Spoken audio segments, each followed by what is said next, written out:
Okay. Yeah, Somebody is, he's, he's not in the Egyptian thing anymore. I'll tell you that. Yeah, Somebody is not in the Egyptian temple or whatever. He escaped, and I guess he's crossing the desert right now to get to the city of Ether. So that's where we have left off.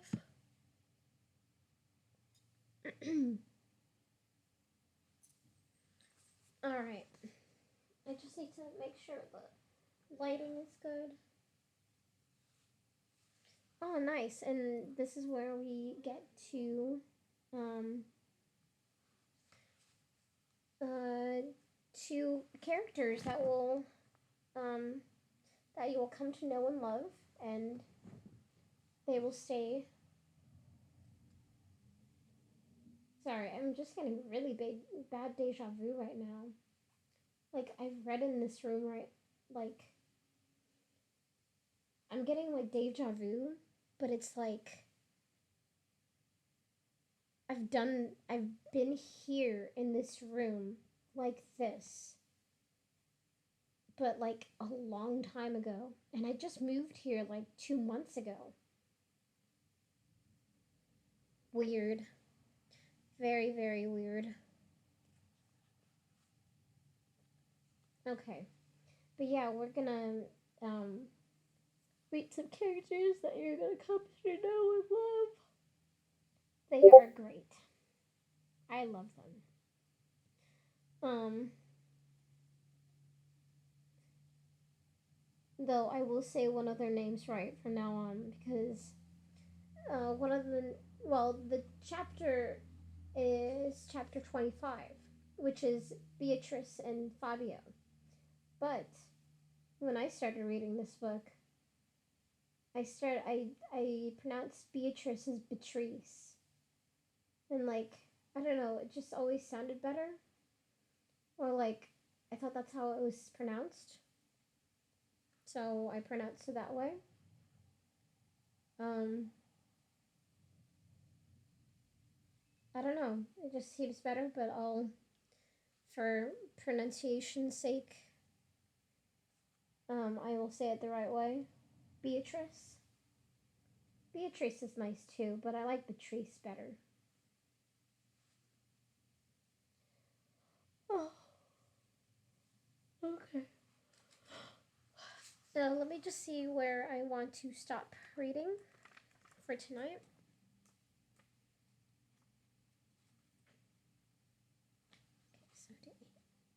Okay, yeah, I'm probably to 27. I'll stop reading. Who knows though? I might get tired. All right. I gotta get situated.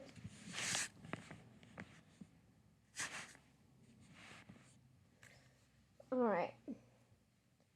Shit, I need my glasses. Oops. Let me go get them. They're just on the dresser.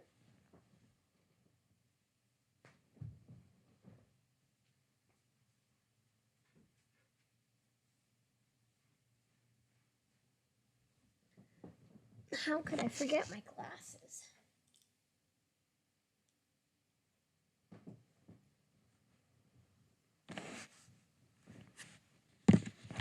Okay.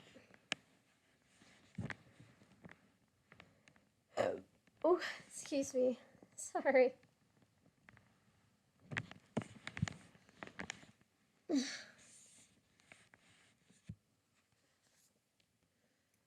Okay. I am back with my glasses on.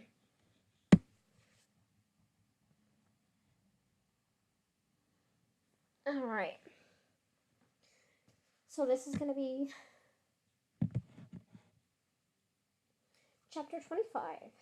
Beatrice and Fabio.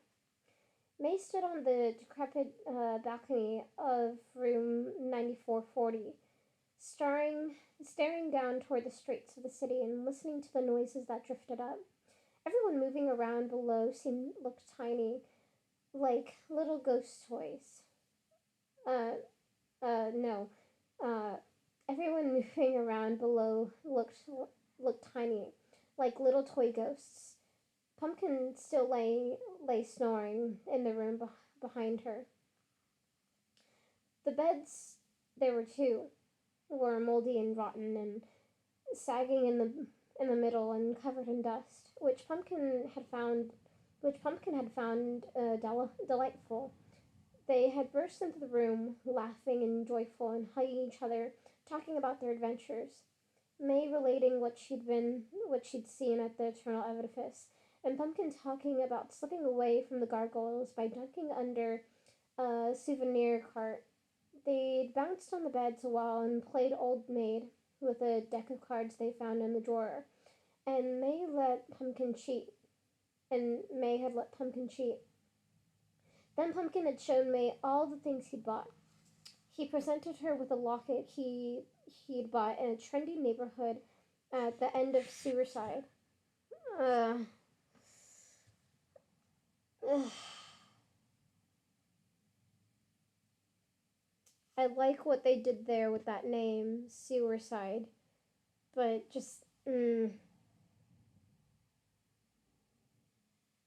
it's just I can't. Very grim. Oh yeah, very very grim. Okay. Anyway, it was in the shape of a coffin that broke into two halves, one for each of them to wear. Put together, it read, Best Friends, and words had been engraved on the back, Pumpkin and May, never to be dearly departed. Okay, afterward, they had listened to the sirens. Sorry, I just got like a email thing. Um, Afterward, they had listened to the sirens of the city, which had gone off 3 times in a row. Do you think that's for us? May had asked, peering through the sliding glass door in a distant gaggle of gargoyles circling at the edge of the city. Pumpkin had yawned and crawled into his bed, shrugging. May twisted her half of the locket between her fingers, smiling with relief that Pumpkin was okay. But after a few moments, her smile faded and her heart became as heavy as a sack of beans. Pumpkin had escaped, but just barely. John the Gibber was gone, and there was Lucius, somewhere far below the Dead Sea. She'd caused nothing but disaster to the spirits who had helped her. She couldn't forget what the Undertaker had said about the danger that surrounded her. She knew as he was by her side, Pumpkin was surrounded by it too. Down on the streets, all the spirits seemed to be going somewhere, and May wished she were going somewhere else as well. Oh no, and May wished she were going somewhere as well. They all had homes.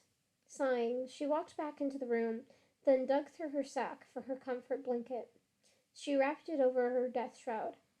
Suddenly, she was lying on her bed in White Moss Manor. There was a tiny hairline crack in the ceiling she used to stare at while daydreaming. May sat up and peered around at the shelves lined with quartz rocks, picking one up and rolling it around her hands, her heart aching. Her eyes skipped across the books on her desk and the materializer lying on the floor beside it. She stared at the bedroom door. Somber Kitty? She called loudly, knowing it wouldn't work, but hoping. She waited for several seconds, then slipped back down onto her bed in misery. Finally, she tugged the blanket off. She looked at the embroidered words, Remember to keep warm, and she thought she understood them differently than she had at first. Maybe it meant she should remember and that would keep her warm. Only right now it made her sad. Not Somber Kitty. Pumpkin was snoring. She went to her not May went. Ugh. May went to her knapsack again and tucked the blanket inside, then swung the pack over her shoulder and looked at Pumpkin, thinking. She pulled out the blanket again and laid it over him, wondering what kind of place he would wake up to lying under it. What memories kept Pumpkin warm? Goodbye, Pumpkin, she whispered softly, gently patting his tuft of yellow hair. Then she tiptoed out of the room, closing the door behind her. Oh, in the room 9440, the comfort blanket had already transported Pumpkin's dreams far away, to the same place to the same place it had taken May, Brewery Swamp. He too was in May's bedroom, sitting on a chair. Only he was waiting for a skinny, dark-haired girl to come upstairs and draw her pictures or read her books. Still sleeping, he smiled. Dragging her feet sadly, May walked down to the lobby and plucked a few travel brochures off the shelves by the front desk. She flipped through them, bewildered. What to do, where to go. On a sofa a few feet away, a blue-faced man with a bright red nose and a curly-cued mustache, wearing a blue military uniform and with what looked like an old parachute case strapped to his back, met her eyes as she glanced up. Next to him was a girl who looked to be about May's age. She was possibly the prettiest girl May had ever seen, with long blonde hair and huge blue eyes, and a long white dress with a sash going to the middle. May surveyed the map of the city, tracing the streets with her fingers, not knowing what she was looking for. When she glanced up a second time, both the girl and the man were watching her intently. They both looked down quickly. May noticed the girl was holding a newspaper. Uneasy, May stood up and tucked the brochures into her knapsack, walking toward the door. The man and the girl stood up at the same time and followed her. Out onto the street, May picked up her pace. The two kept up with her. No matter how fast May walked, they drifted effortlessly just behind her. May balled her fists and spun around. "If you're going to call the bogey, do it!" she cried. The man and the girl both floated back in surprise. "Excuse us," the girl said. "We didn't mean to startle you. Can we talk to you for a moment?" May didn't reply. "That's a pretty bathing suit," the girl said. "It looks just like the star. It looks just like stars in the sky. Isn't it nice? Isn't it nice, Fabio?" The man, Fabio, looked May up and down with an air of dissatisfaction. Is all right. He has an accent, but the more I read his dialogue, the more I'm gonna get used to it. Fabio is, I think, Italian. I think he's Italian. "Don't you find it dusty in the streets this time of year?" The girl continued, looking slightly embarrassed. "We do." May glanced around, confused. Really, what she noticed on the street was the smell. I guess so. Hmm. The girl nodded her head. The girl nodded her head politely, seeming to be at a loss for more to say. "Oh," she finally said. "I'm Beatrice. This is Fabio. Captain Fabio Fabiani," Fabio added. "I'm Maybird." May eyed them both suspiciously. They seemed to want something, but she couldn't imagine what. Beatrice reminded May of the girls at school. Perfect, normal, and pretty. But Beatrice was gazing at her with much more friendly interest than any girl at school had ever had. The three stared at one another for several seconds in awkward silence.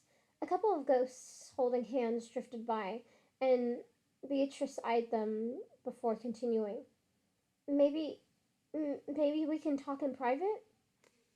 The two strangers drifted into a small, decrepit gazebo full of spiderwebs that looked out on a particularly wide canal. May followed, crossing her arms over her chest and expecting very little. But what did she have to lose? The three sat back. The three sat down.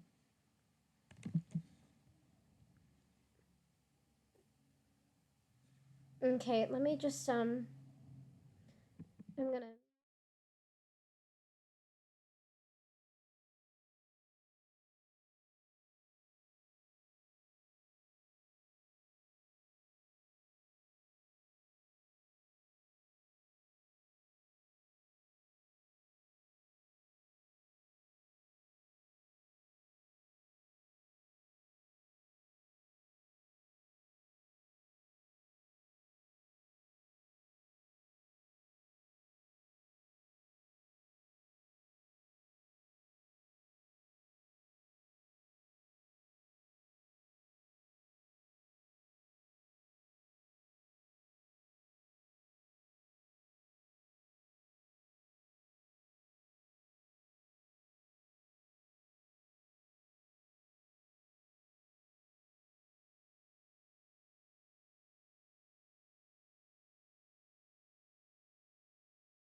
Okay, I am back.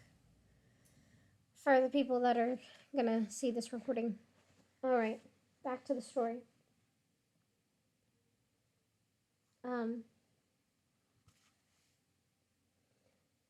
what was I? The three sat down. Fabio shifted his parachute tighter onto his back.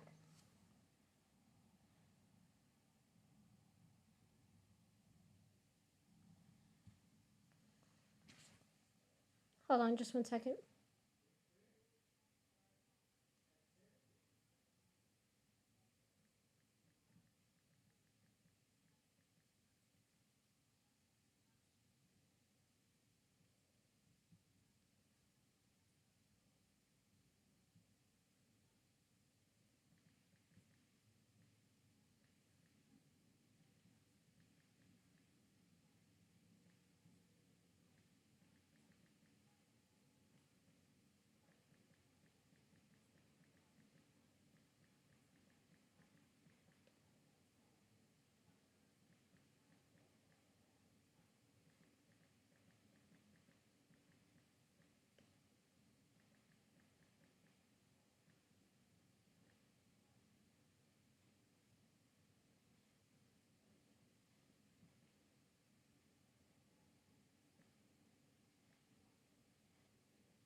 Just trying to form a text right now. Sorry about the radio silence. Listening to boy number 2 will tell you more about it. Um,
Okay, I'm still here. I'm just still formulating a text.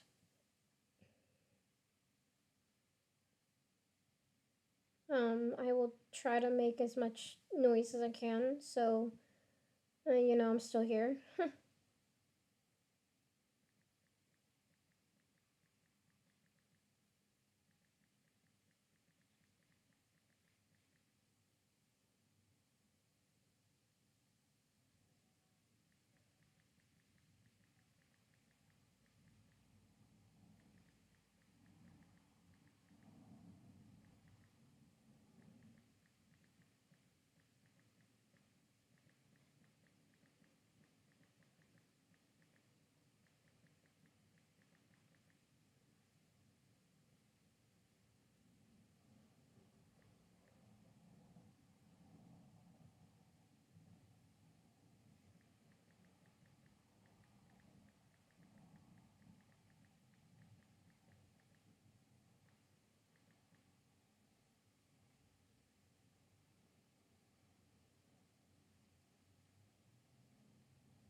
Sorry, I'm still formulating a text.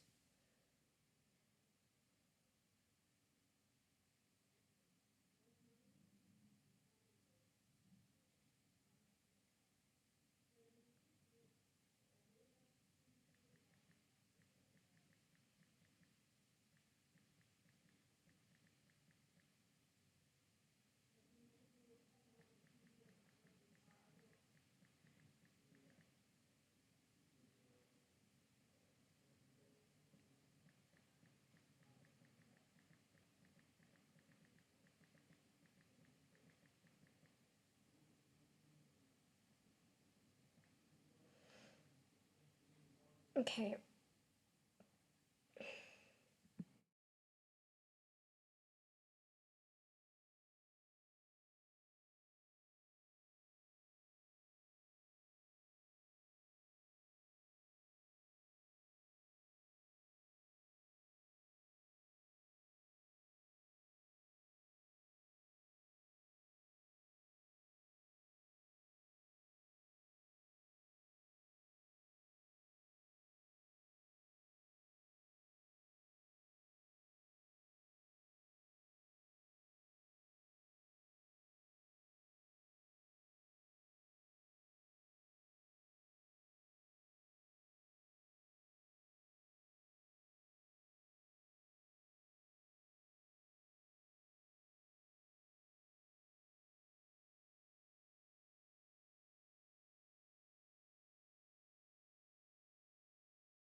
Okay.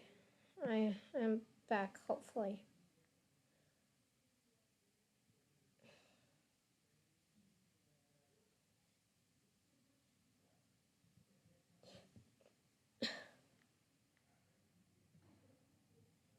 Okay.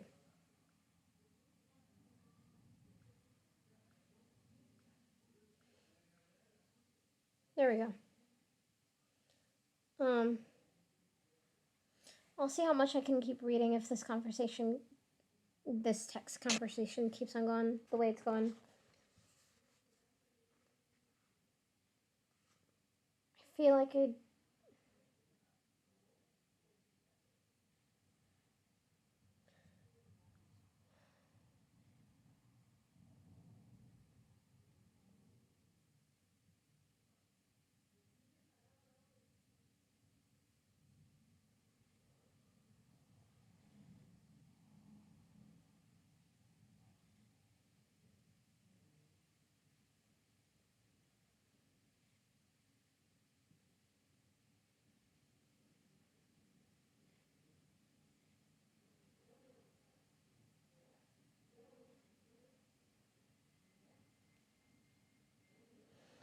Okay, I'm gonna start reading, and yeah, I'm gonna try and start reading again.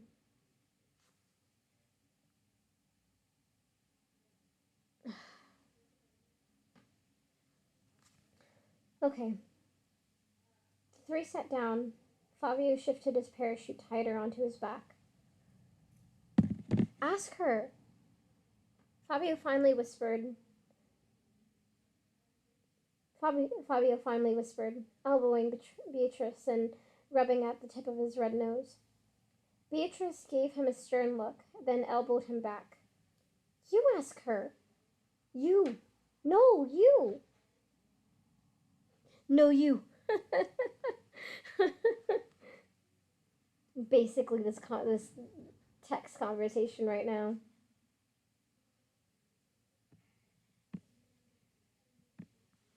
Um, Captain Fabio flung out his hands in a rock paper scissors gesture. Shoot you for it. Beatrice's chest heaved in a big sigh. Don't be childish. She looked at May. We were wondering, are you by any chance here for the book? Book? The Book of the Dead. Uh, May tried to think fast, wondering how they could know and whether she should say yes or no. Um,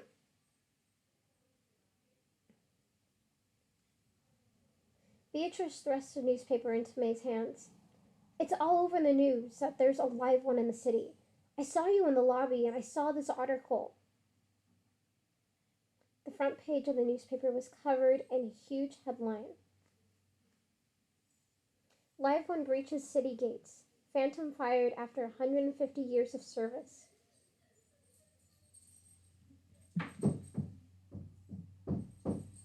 Ah,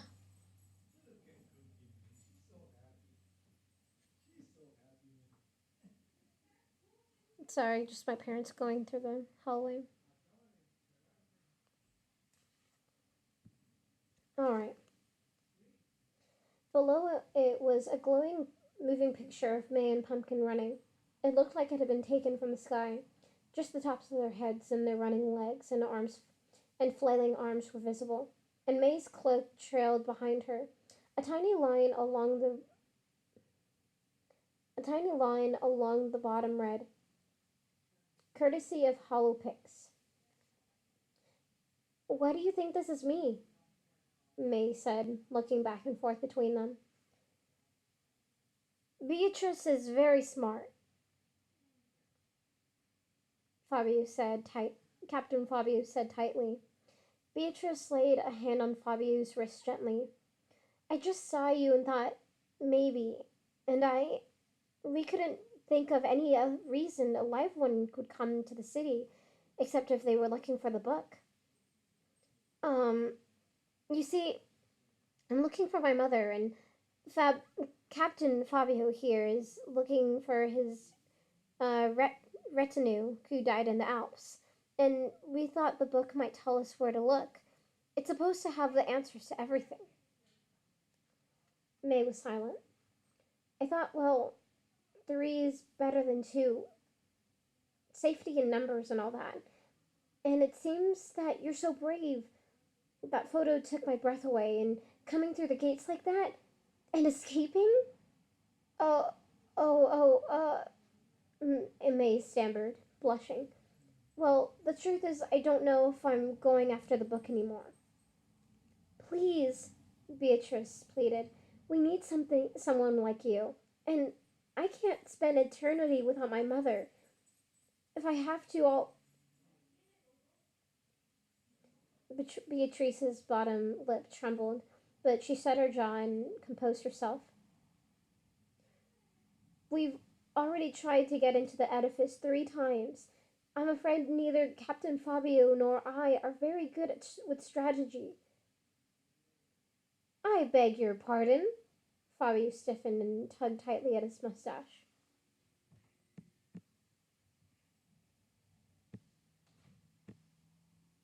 I just want to know, listening boy number 2, Um, if you got my message, uh,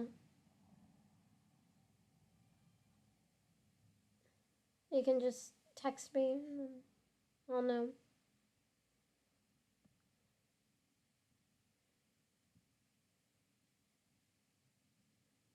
Cool. All right.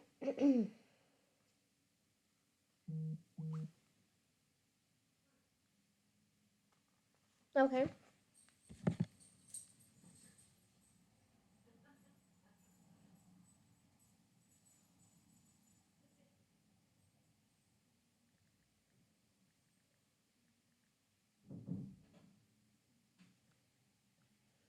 I'm gonna continue reading while you do whatever you need to do.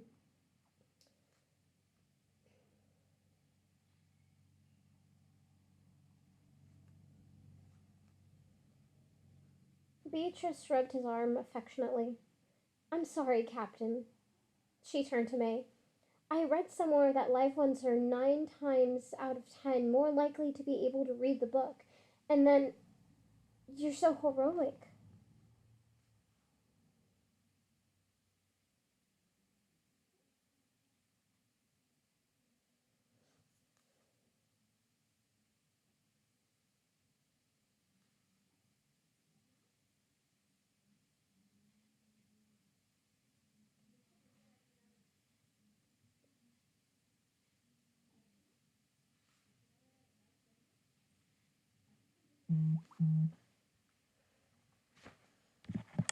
Okay.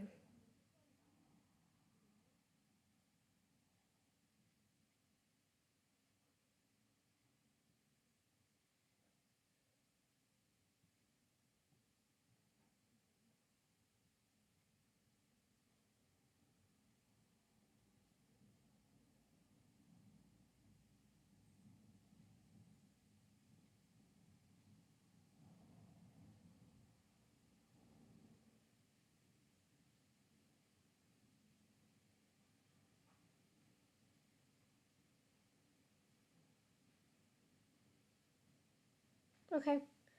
Um.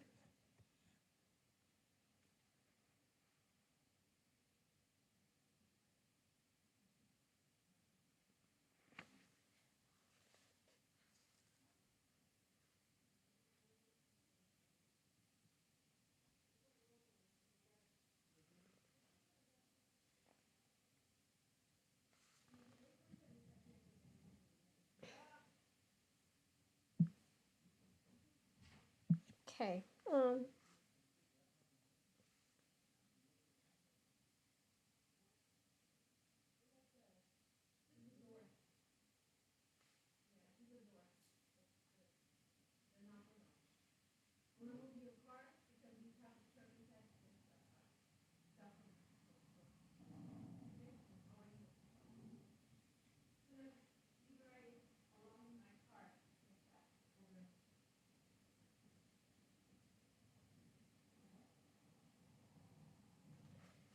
All right.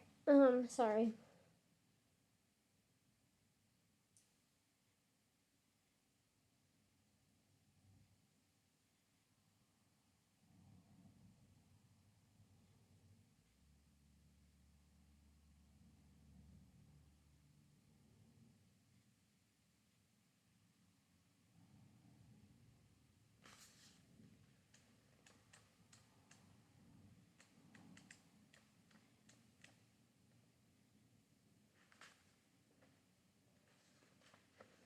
All right. back to reading. I'm gonna stop at probably 10:30, maybe even before then. All right.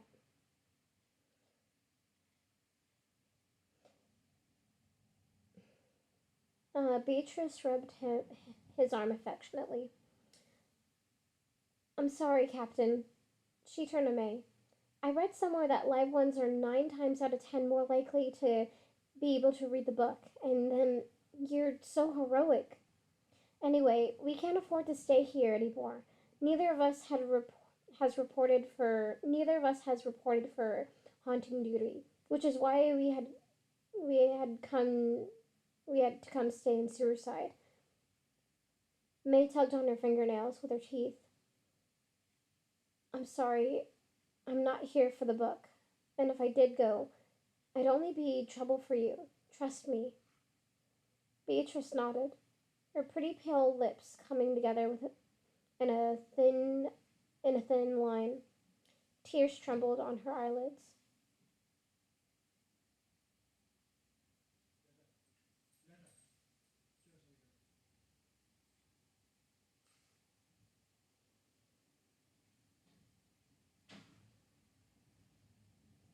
Um, Tears trembled on her eyelids. Okay, well, we thought we'd give it a try.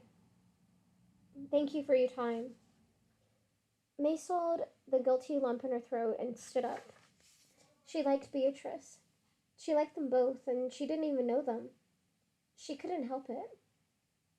Fabio's eyebrows had lowered into an angry V, directed at May.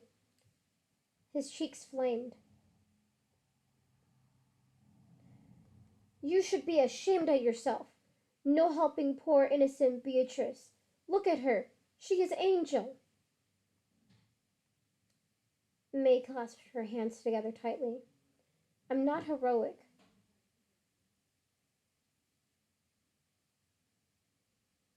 I'm not heroic, you know. You think I'm someone that I'm not. Trust me. I'm really doing you a favor.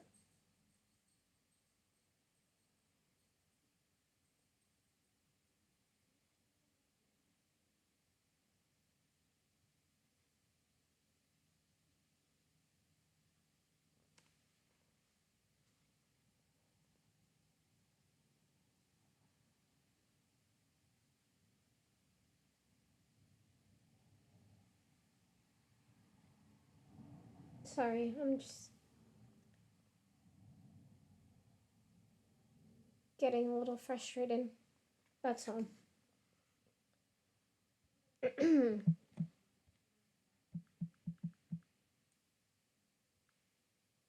But I will continue reading because I said I was going to read.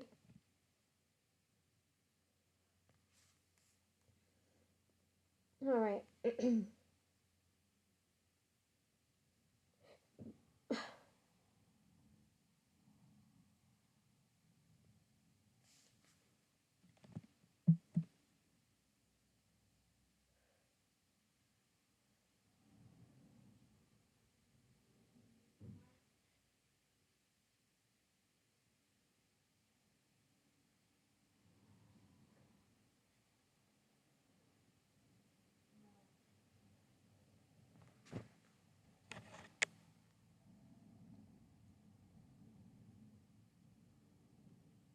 Hold on just a sec, you guys.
All right.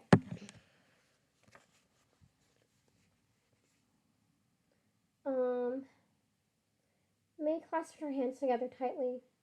I'm not heroic, you know. You think I'm someone that I'm not. Trust me, I'm really doing you a favor.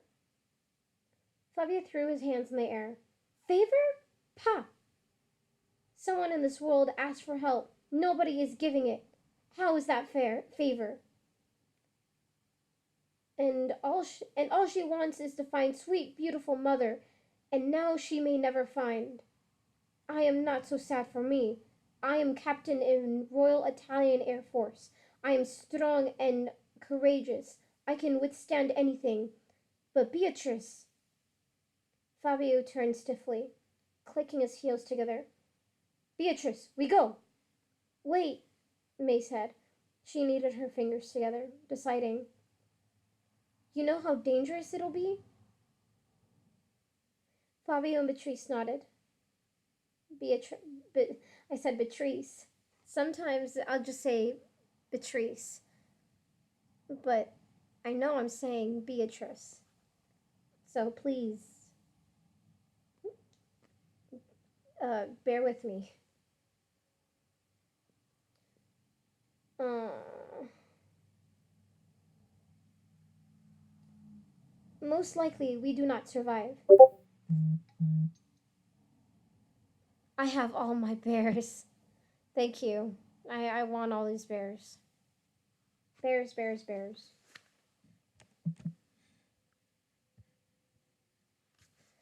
Okay.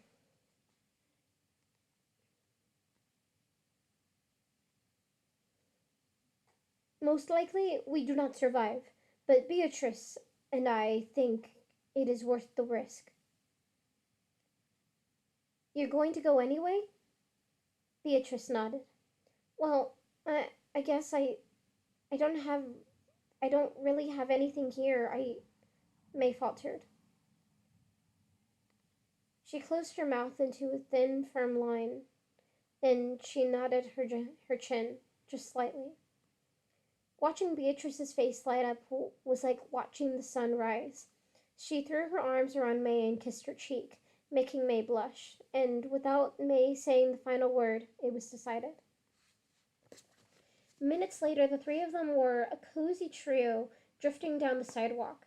As they talked about the things the book might tell them, May marveled at how kind and beautiful Beatrice was and how quickly her shyness was fading. Beatrice had linked her arm through May's as if they'd been best friends forever. Of course, she had never seen May fly off a car while tied to balloons. I haven't felt this hopeful since before I died, Beatrice said. May, May, catching the spirit, got up.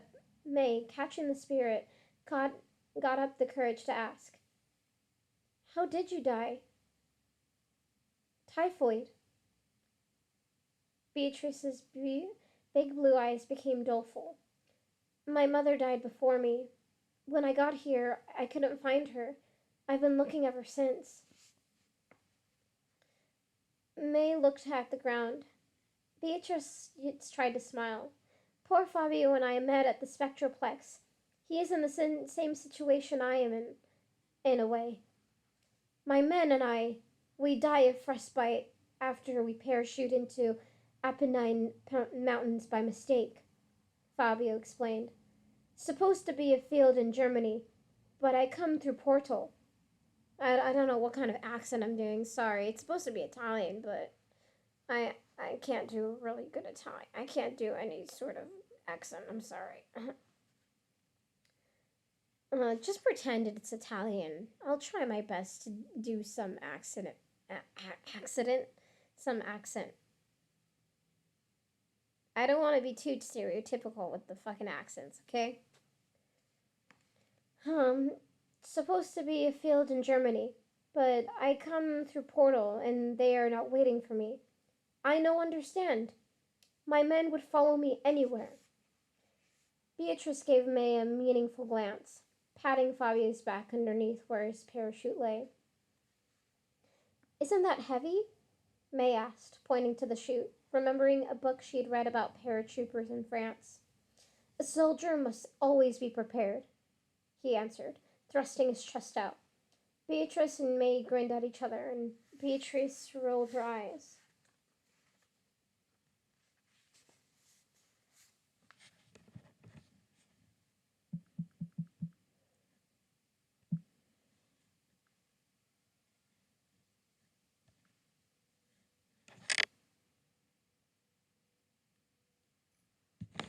I'm gonna adjust myself a little bit. Okay. What were you planning to do? Beatrice asked. If you weren't going to the edifice, where were you headed? I don't know. May thought for a moment. To hide somewhere, I guess. She squeezed her knapsack close to her and listened to the crumple of her letter inside. I heard there's a train north, but May's voice trailed off. But what? What we should. But. May's voice trailed off. But what? But was she too scared to go? But was she too small to help anyone? But the lady may not want her anymore. I know that train. It runs just outside the city. I've thought for a long time that my mother might have gone north. Beatrice said. She always liked the mountains and the cold. May nodded. I've thought many times about just taking it up there. Beatrice continued, and looking for her, but of course the north is vast, and I've read that many ghosts that go there don't return. It would be foolish. They moved along in silence for a while. Beatrice, what was your mom like? May finally asked. But May asked finally. Beatrice sighed gently. Pretty, kind. She has a nice singing voice. Sounds like my mom, May said softly.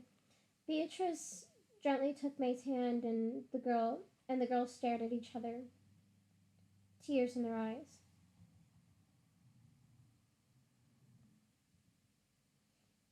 Okay, so how should I pronounce this? Because she's gonna say, you should call me B, but I don't know. Should I say it? This is how she says it. That's how the book says it. But should I pronounce it B? Yeah, that's what I'm thinking too. Okay. You should call me B. That's what all my friends call me. May squeezed Beatrice's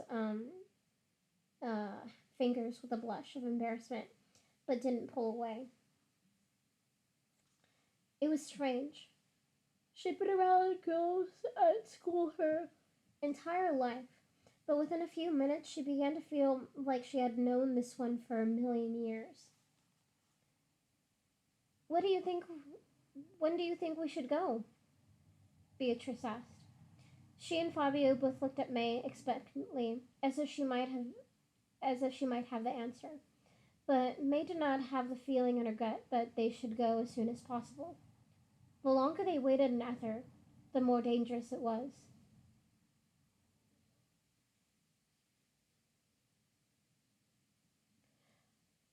Oh, sorry. I'm just getting tired.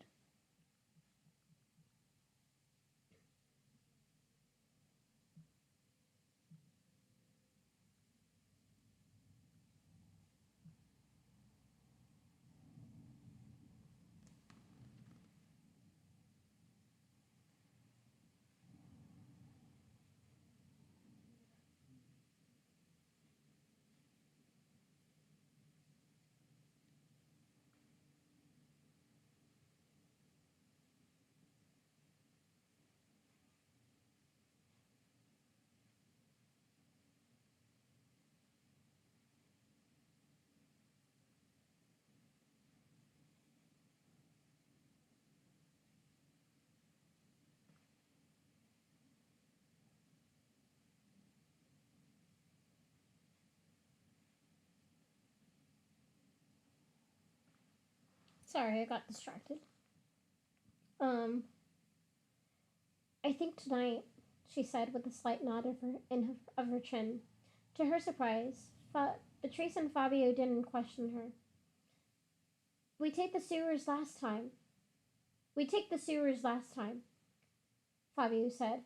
There was a secret way, but we get lost, eh? But we get lost, eh? Fabio rubbed his nose and thrust his chin in the air. Well, we tried that twice, and both times entrance is not where it is supposed to be. Beatrice gave May a glance, and May began to think she might have an inkling of why the captain and his men had gotten lost in the Apennines. I have a map, Beatrice said. I got it at the EPL from the ancient map of the underground of the city.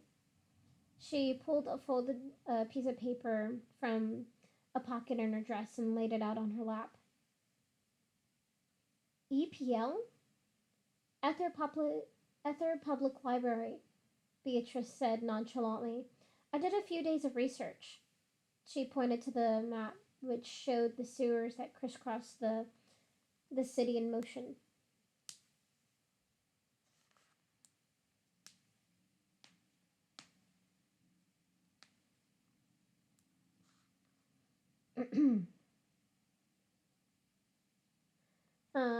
A few specks wandering around the page. It's funny. Nobody goes into the library.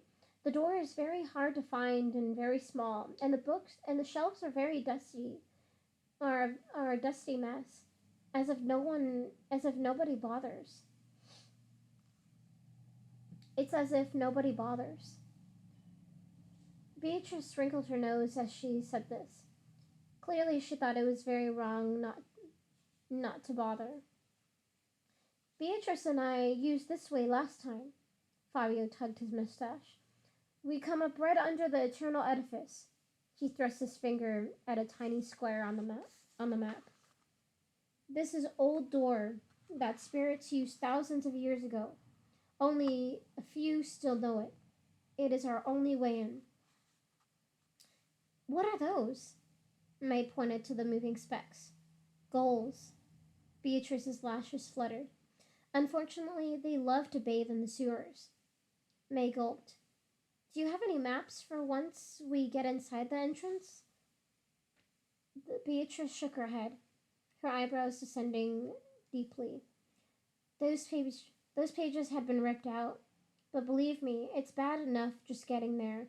The sewers are endless and go all over the city, she added. And if you get lost, you may end up outside the city gates, or worse. You may never find your way up again. Fortunately, I memorize map. I have much experience in these things, Fabio said. It is no good to use light in sewers. Gulls will see. Must be all up here. He tapped his forehead. The dangers gathered in May's head like a murder of crows flocking to a tree.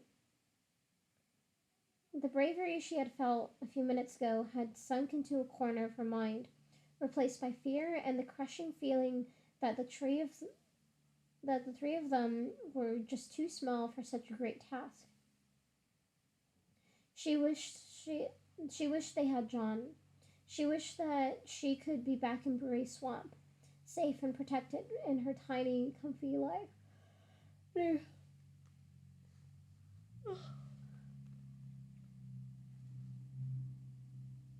She wished they had John.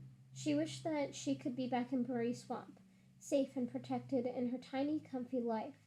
But wishing was not enough. We should leave at rush hour, May finally said. Midnight, Beatrice and Fabio agreed. Huddling closer together in the gazebo, they waited for dusk to turn into night. The basket containing Somber Kitty was carried to the city. Oh, yeah. Somber Kitty's in a basket right now that's in a river that's on its way to the city of Ether right now. That's where he is. Oh, fuck.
Okay. Sorry, I was just reading ahead.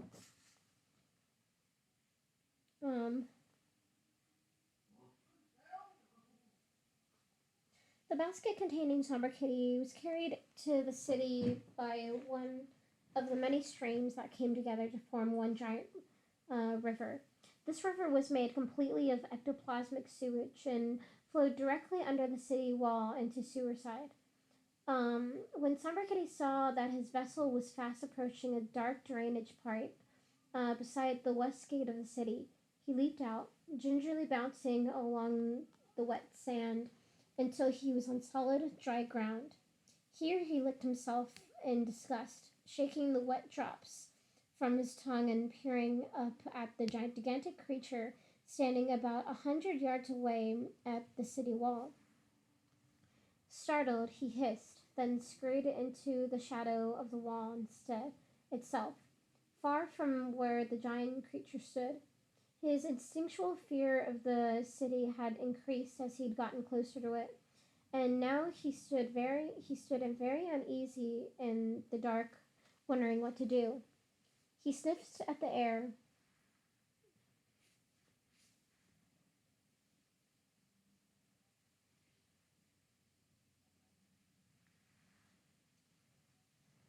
Sorry, I was just thinking. Um, Also, my foot is asleep.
Sorry, I was just caught in thought again. Um,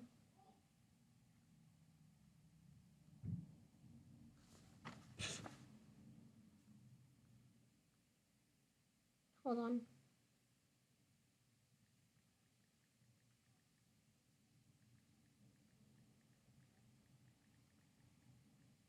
Okay, back to reading. Um, His instinctual fear of the city had increased as he'd gotten closer to it, and now he stood very uneasy in the dark, wondering what to do. He sniffed at the air.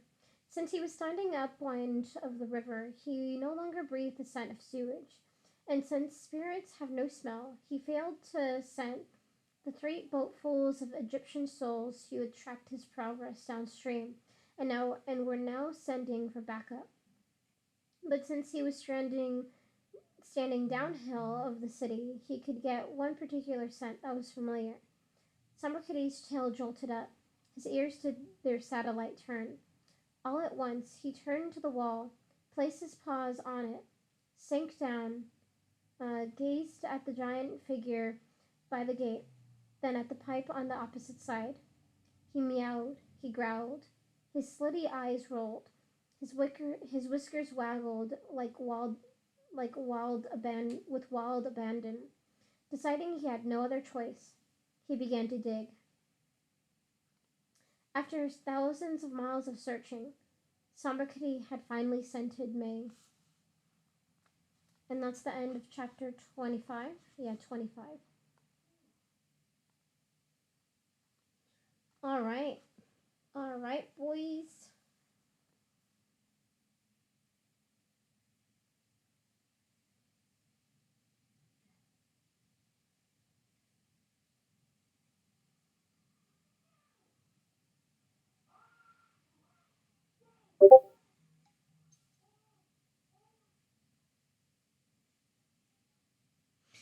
Right? You just want them to reunite so bad.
All right, back to reading. So we just ended um chapter 25. On to 26. The Eternal Edifice. Ooh, we're getting close. Ooh, what's gonna happen? Ooh.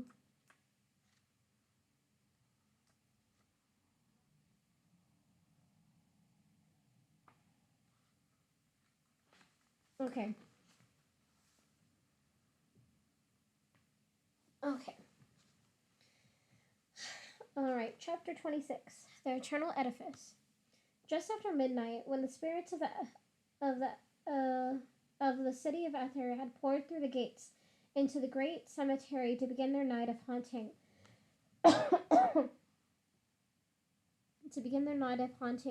three strangers crouched by the sewer grate, staring glumly into the oozing.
All right.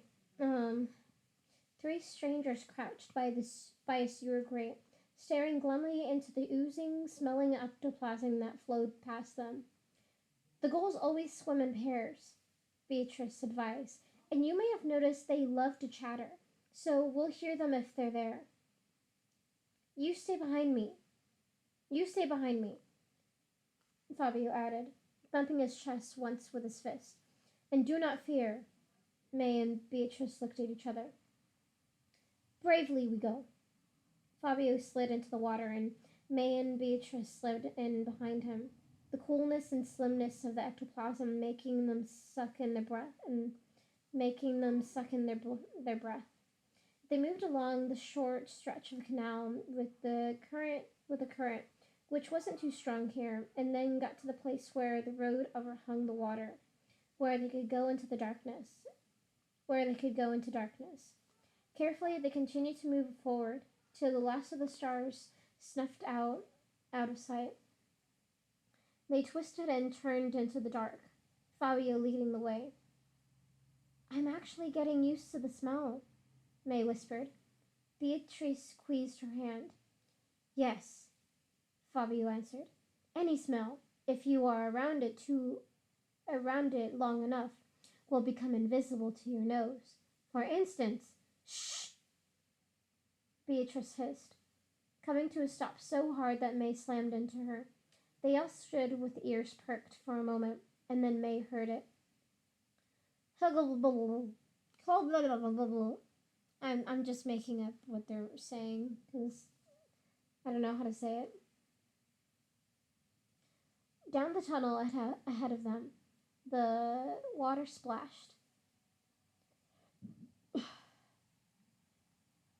Beatrice's hand clutched May's. There was nowhere to hide.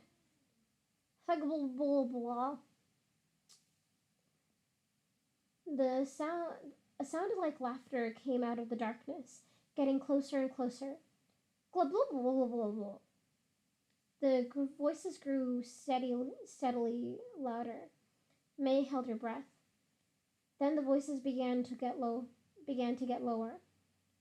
It was hard to tell at first, but then it was clear. They were moving away. The three waited several minutes.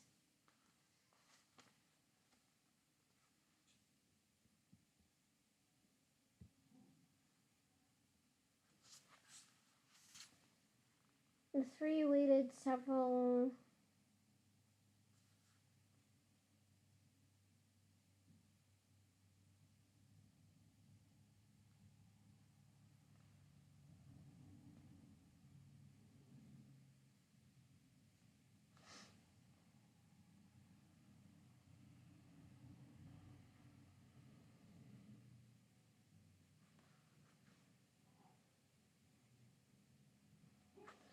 Wait, sorry.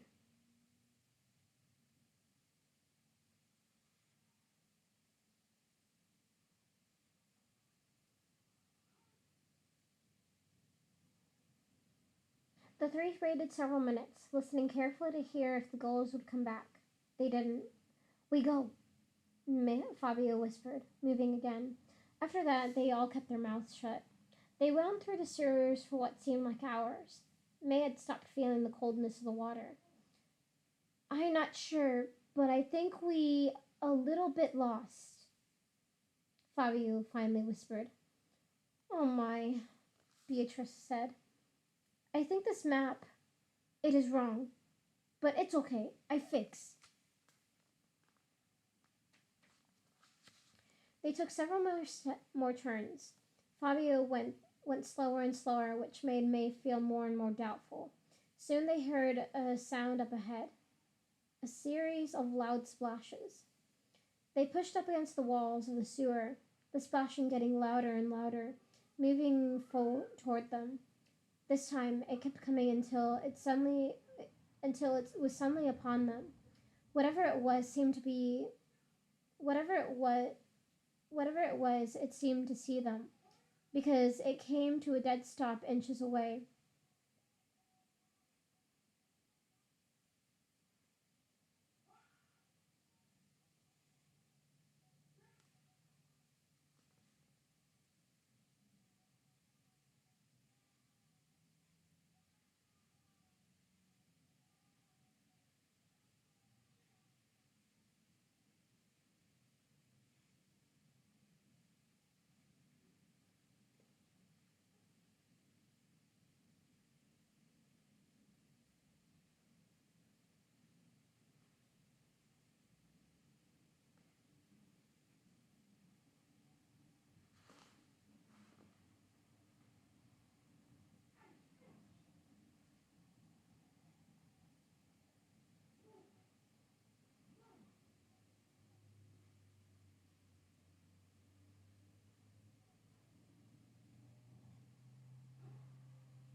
Sorry, I got lost in thought again.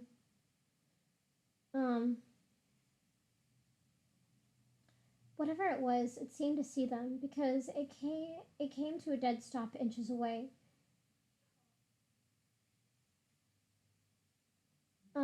May could hear breathing and began to make out two shapes. Die! In the darkness, Captain Fabio leaped forward, tackling one of the creatures and dragging it under the water. The other creature let out a high-pitched scream, but it wasn't the scream of a ghoul. It was it was the scream of Pumpkin? May gasped. May? There was a giant splash, and Fabio and the other shape emerged from the water. Let me go, ye idiot! Let go! This voice was familiar too. May, forgetting for a moment the danger, pulled her starlight out of her sack, and suddenly the tunnel was cast in a bright white glow. Standing before her, looking like drowned dogs, were Pumpkin, Fabio, and his neck hooked inside Fabio's elbow, John the Gibber. John! John! May leaped forward and threw her arms around his neck, knocking him backward. John caught himself and straightened up. He laughed. Well, hi there, lassie. But, May was speechless. She didn't know what to say at first. You went into the incarnerator. How did you get away? We saw you. John didn't answer for a second or two. He tugged at his collar awkwardly. The Gibber's always got a few tricks up his sleeve. Didn't I tell ye I was the williest knave there was? You did. May hugged him again. How? How is it possible? How'd you two find each other? Why, at the final rest, of course, John said, skipping over the first question. I waited in room 9999, but ye never showed up. And then I found Pumpkin wandering up and down the hall, crying his eyes out, looking for ye. We've been looking for ye everywhere. John swiped a ragged sleeve along his brow. I was sure in trouble if I'd lost ye. In trouble? May squinted, confused. John tugged at his collar again. Well, I would have felt terrible for the rest of eternity, of course. That's trouble, ain't it? John's eyes started away from hers. Ahem. May turned to see Pumpkin standing with his... Ahem. May turned to see Pumpkin standing with his arms crossed over his chest and his droopy eyes slitted angrily. Pumpkin, you left me. I thought it'd be safer for you if... Pumpkin turned and showed her his back. I thought it would be safer for you. No response. May reached to touch his back, but he stepped farther away. And what do we have here? John asked, eyeing Beatrice and Fabio darkly. Oh, May grinned. They're coming to the edifice with me. With us. Oh, but I knew we'd be lost without you. John waved his cracked, calloused hand sharply. Now, hold on just a moment. Nobody extras come into the edifice. It's hard enough having blasted Pumpkin along. Behind him, Pumpkin lifted his shoulders dramatically and huffed. May glanced at Beatrice and Fabio. Fabio was staring at John indignantly. But I told them they could have come. No. But I told them they could come. McGirl, I won't have it. May gazed down at the water, making patterns in it with her fingers. She stared around the group for a few moments. Then she crossed her arms over herself decisively. I'm not going without them, Mr. Gibber. And then she added, less surely, and if that means you won't take us, that's fine. The truth was, it wasn't fine. May held her breath, waiting for John to explode at her. He looked shocked. He gazed back and forth among the three helplessly, then growled, Have it your way. Let's go in. May's body went slack. Thank goodness. Are we close? She asked once she recovered. John laughed. Close? Close? He looked at the starlight from her hand and held it up toward the wall. It's right here. May let out a small scream. Before them, carved into the gray rock of the tunnel wall, was an old woman's face, surrounded by leaves. It was covered in cobwebs and flecks of ectoplasm. I knew we are close, Fabio asserted. May, her eyes huge, hunched over her shoulders and reached out to touch the face ever so gently. The lady. Ah! The mouth flew open. The mouth flew wide open and snatched from her hand. May leaped back, yanking her arm away.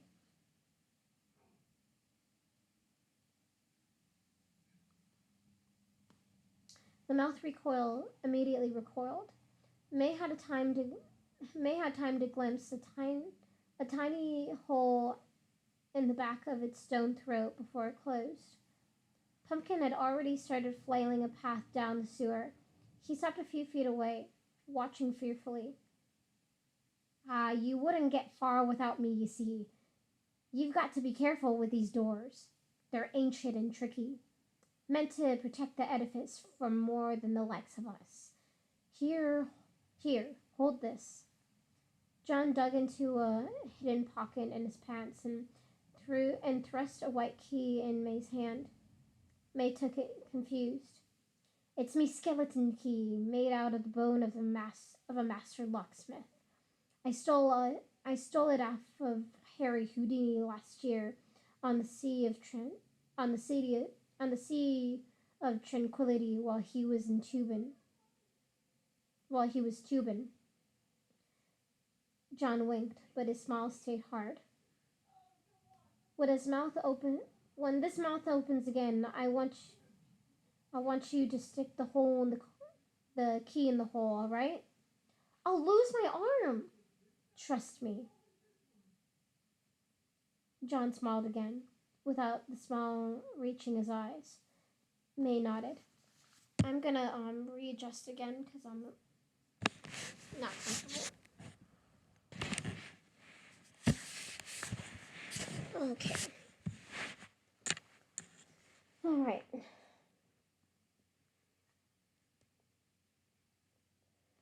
With his left hand, John reached out and pinched the lady's nose. Nothing happened for several seconds, and then the face's eyes began to bulge. Its mouth began to twitch. I'm sorry, May thought, grimacing. A few more seconds and the mouth flew open, panting hard. John thrust his hands against the top and bottom lips, prying them farther apart. Now! May hesitated, holding up the key, her eyes locked on the powerful stone teeth. Do it, lass! It's going to eat you! It's going to eat you! Pumpkin moaned in the background. But May set her jaw and thrust the key back into the throat, fumbling against the hole until it slid in with a click. Nothing happened for a moment, and John gave a grunt, and then the mouth opened wider and wider, all the way up to the ceiling, until finally it split right down the middle. Both sides slid apart like an elevator door. A skinny stone stairway waited on the other side. Come on, John whispered, rescuing the key from the rubble. He floated up the stone stairs again. May followed, then Beatrice and Fabio, who had to stand sideways and jam himself through the door. Captain, why don't you leave your parachute here? I do nothing of that sort, Fabio snapped, jamming himself in harder. A soldier always prepared. Captain, really? Beatrice looked at May for support, and Fabio followed her eyes, both of them looking to May to resolve the conflict. She nibbled on her pinky. Poor Fabio, she thought. Spectres didn't change. Well, I suppose if it's really important to you. Together, she and Beatrice helped yank the pack so that both Fabio and the parachute came through. John the Gibber stood a few stairs above them, shaking his head in disgust. Pumpkin reluctantly brought up the rear, and the doors slammed closed behind them, making them all jump. At the top of the stairs was an impossibly long hallway, so long that the end was nowhere in sight. It was all paved. It was paved all around with tiny mirrors. Hold on. Sorry, I'm gonna read ahead real fast.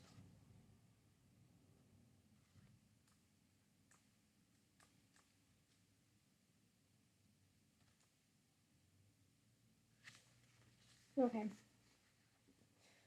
Uh,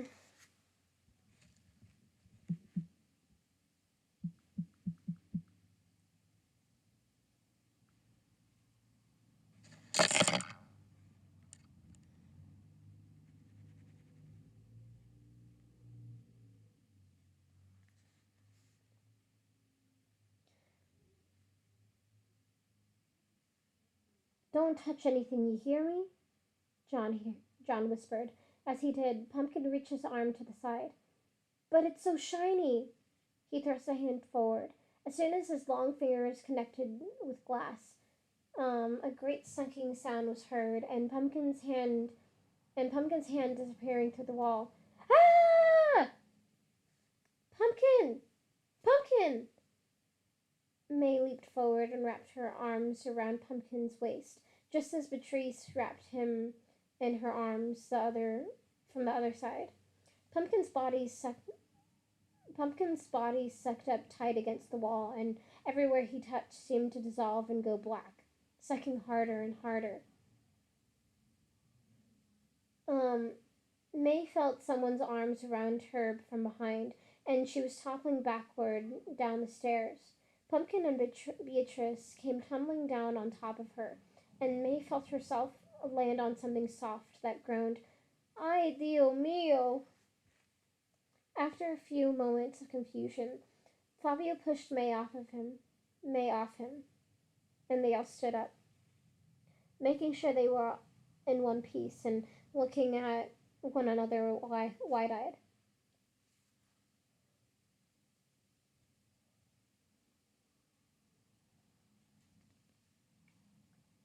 Pumpkin stood at the top of the stairs. Ye idiot! He hissed at Pumpkin and looked over his shoulder. We'll be lucky if we're not caught by the time we reach the ground floor. Up at the landing, the blackness that had spread on the mirror began to turn opaque again, until it was black. It was back to its previous shiny surface, appearing as harmless as before.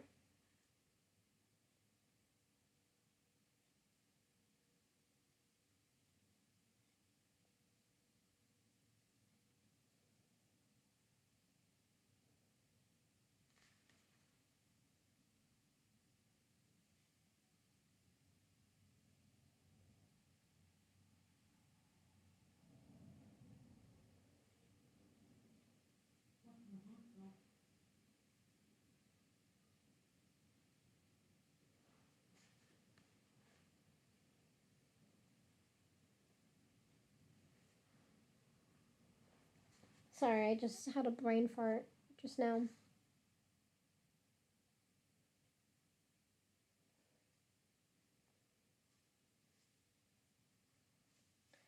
Um,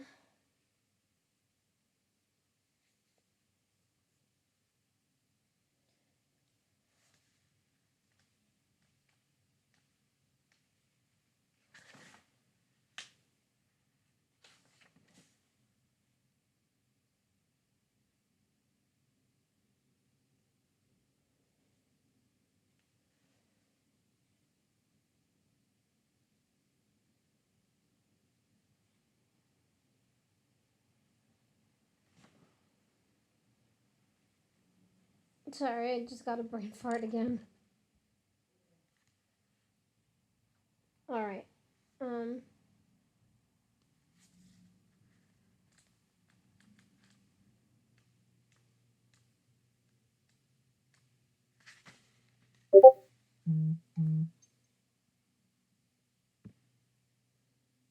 I have had two brain farts and they were delicious, let me tell you.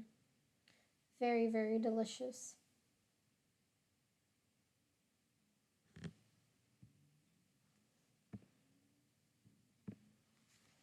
All right. Um,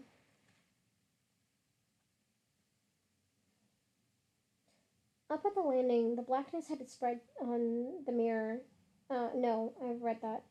John fished in the sack and brought out a bolt of silk, muttering out of the sides of his lips. The mirrors will trap your soul unless they're covered up. Morosely, he flung the bolt into the air, and it went rolling down the hall like a red carpet, disappearing, oh, disappearing into the darkness. Stay on the silk path. You got it? He threw he threw back he threw back over his shoulder, shoving May out in front of him and not waiting for the others to reply. Meanwhile, he counted. 17 paces, 18 paces, 19 paces. This went on for a good hour. Every once in a while they came to the end of the silk bolt, and John pulled another one out of his sack, throwing it into the front of them, where it spread itself out evenly. Fabio let out a deep sigh, making it clear he was getting impatient. Goodness, does this haul ever end? Beatrice asked, rubbing Fabio's shoulder soothingly. Nope, John said, bewildering all of them, then went back to muttering. 1,311 paces. They were at 1,710 when he came to a stop. It should be here. He took a long stick out of his bag and poked it forward. To May's amazement, it didn't disappear into the mirror. Ah! John stepped forward, too, right into the wall, and he didn't disappear. He took several steps and then turned to face the others. Come on. Come on, then.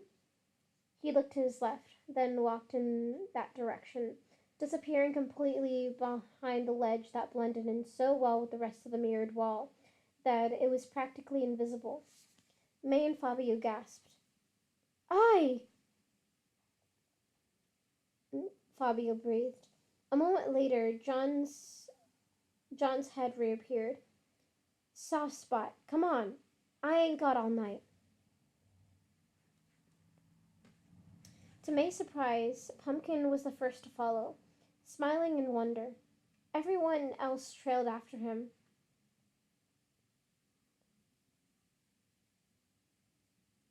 Everyone else trailed after him, holding their palms forward and grinning in awe when they didn't bump into anything. It took me a week and a half to find that last time, John whispered, leading them into the dark stone hallway ahead. I hear the hall loops around itself eventually, so you never get to the end. Spirits end up trapped, walking the hall forever. Lots of things like that in the eternal edifice. Powerful architecture it is. He stopped and looked forward and then behind them, as if to make sure no one else was following them. Then he continued. The upstairs is much more modern. That's where all the guards are, and that's where we get on the floaterator. The word is Cleveland doesn't know this way exists. In any case, he's left it alone. Now. He now he yanked on his beard. Where is that service entrance? As he ran his fingers along the wall, a white sparkling light began to glimmer farther down the tunnel. Mr. Gibber? Beatrice whispered. What's that? What? John looked up, jolted and cursed. Hurry! He whispered. Find the door. As they all found out, feeling along the wall, the beautiful light continued to grow, watching it. May began to feel warm inside. Here! She heard someone say, but it was like she heard it in a dream, and then someone on the back of her bathing suit, and she was pulled backward into the deep arch of a doorway. Fabio shifted stiffly, his elbows jarring everyone else. Have you ever seen a North Farm spirit? John whispered, his body trembling against the others. Everyone shook their head. Well, you're about to. They squeezed hard up against the door as the light grew to a blinding white, and moments later a form drifted past them, long and white, and a filmy and soft and as filmy and soft as a cloud. May held her breath, mesmerized, and held the hand that Pumpkin slipped into hers. The spirit had a round head that tapered down to a long, gently pointed tail, like a comet, but its light was too blinding to make out any features. It floated slowly by it floated slowly by until its light became dimmer and dimmer, and then disappeared. Behind May, John began to fiddle with the skeleton key, and then there was a loud crack as the door opened onto the stairs. Follow me. John crouched lower and lower as he climbed the stairs until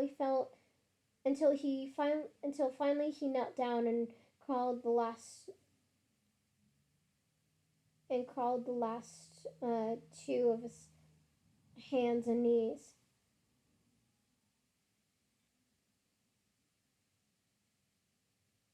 Oh, sorry, I wasn't paying attention to what I was reading. Um,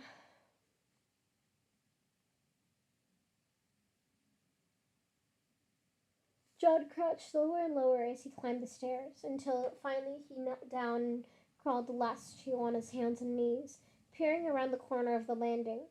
He ducked back just as two pairs of slimy, clawed feet appeared and passed by. Slowly and silently, he crouched. He crouch walked back down the stairs, mopping his forehead with a rotted handkerchief and looking around nervously up and down the stairs. There's a couple of ways we can get to the Floaterator from here.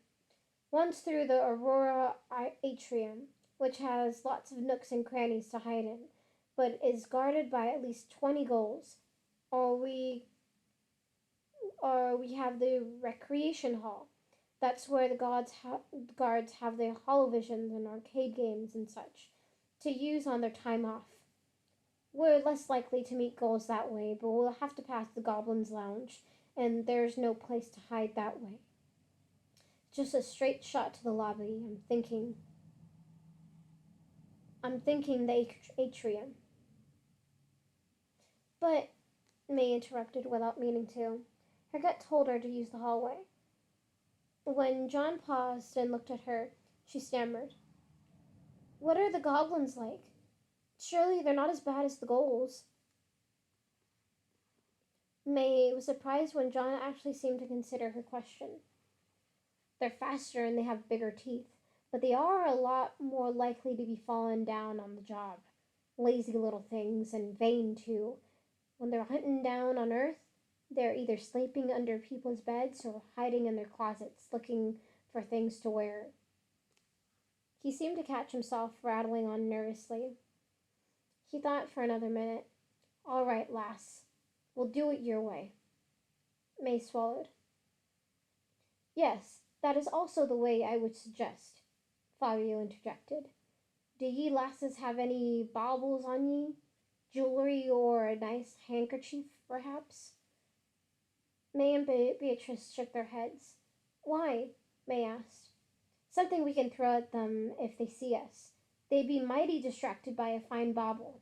I'm kicking myself for not bringing any. May thrust her hands in her pockets. She pulled out the quartz rocks she'd brought from her shelf at home. What about this? She hated to give it up. It was the only thing she had from the woods back home. It might work. Keep it in handy and I'll let you know if we need it. May tucked the rock back into her right pocket. As she did, her hand brushed against something else. It felt like a tube of It felt it felt like a tube of lipstick. She pulled it out and held it up.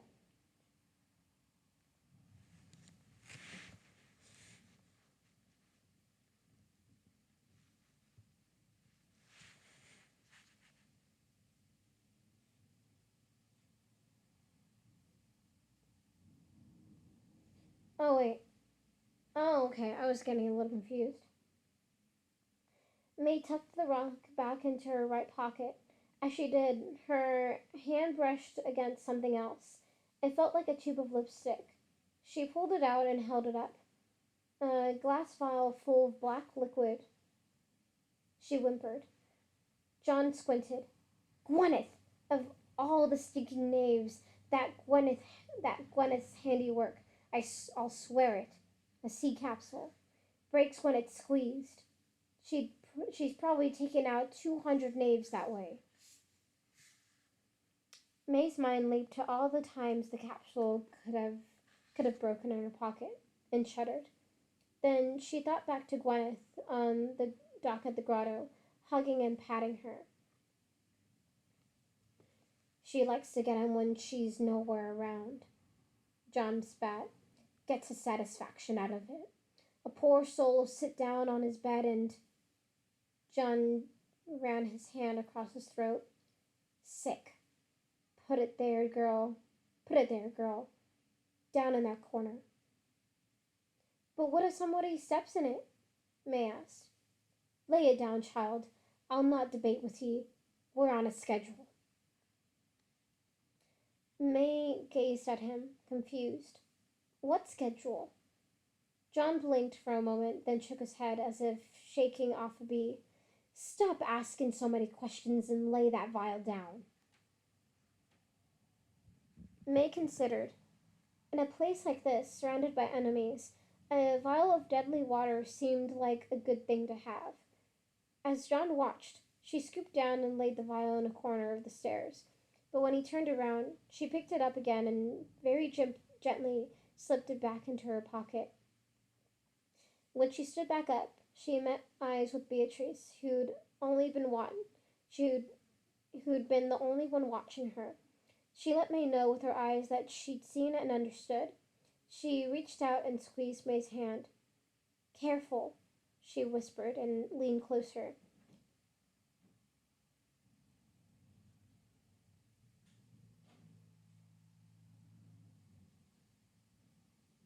I'm not sure I'm not sure I trust your friend. May had no time to answer before they all gathered, crouching behind John at the top of the stairs. When I give the signal, we float, or tiptoe forward, fast as we can into the hall, across the way. You got it? Of course we get it, Fabio whispered, thrusting his nose in the air.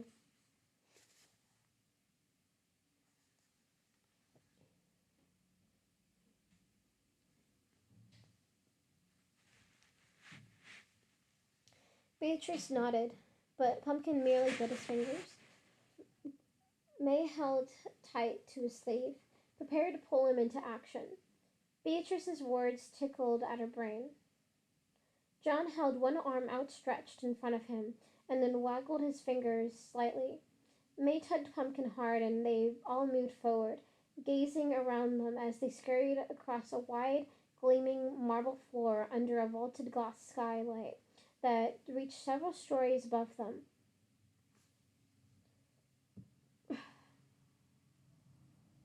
May sucked in her breath as she saw a pair of gulls talking a short distance away, but in another moment they'd arrived in a small hall John had told them about, hidden from view. John came to a halt and held his arms wide to hold May and the others back, so they all bumped into him. There was an open doorway on the right up ahead. John gave them a significant look to let them know this was the goblin's lounge he talked about. Then, quick as a flash, he levitated past it. Fabio, Beatrice, and Pumpkin did the same. May hesitated, knowing she'd have to tiptoe. She crept up to the edge of the door, peered around the corner and sucked in her breath again, and sucked in her breath again. The room was full of hundreds of little goblins, shin height, shin height, shin height, with huge fangs and floppy ears. They hung off shelves, chairs, and the holovision set. Some were sprawled on a long orange couch watching the sound of music and singing out along loudly, but most were sleeping in various positions all over the room, with a few were looking in the mirrors, doing their makeup. One pair had a pile of tiny shopping bags lying in between them, and they were pulling out outfits to show each other. May tilted her chin down bravely and darted past, catching up with the others and looking behind her. The hall remained empty. John grinned his black-toothed smile and patted her back. Right. Now we. Now we. A great rattling sound shook the walls of the hallway, interrupting where John's finish could fin before John could finish. Everyone froze. I'm gonna attempt to do a snoring thing.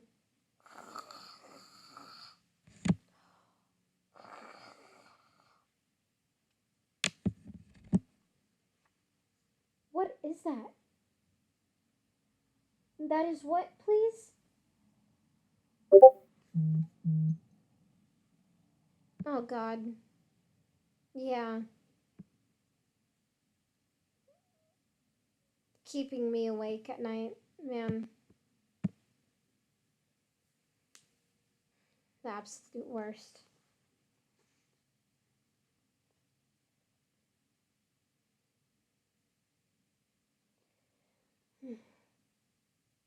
That is what, please? Fabio whispered, crossing his arms and looking at John severely. John clearly didn't know. He yanked out his handkerchief and wiped at his forehead, though May couldn't see an ounce of sweat. Let's hope we don't find out. Let's hope we don't find out. They moved warily down the hall toward the sound, watching in awe as the walls rattled around them. The ceiling had been built on a rise here, tilting steadily upward. At the end of the hall, it disappeared completely, where it met an enormous walled circle that rose for as far as the eye could see. Sorry, I wasn't paying attention to what I was reading. Oh, fuck, dude, we're almost close to the end of this chapter, and I'm just like, oh man, I want to read more of this goddamn chapter. It's just so good. Of the next chapter, I mean. Um.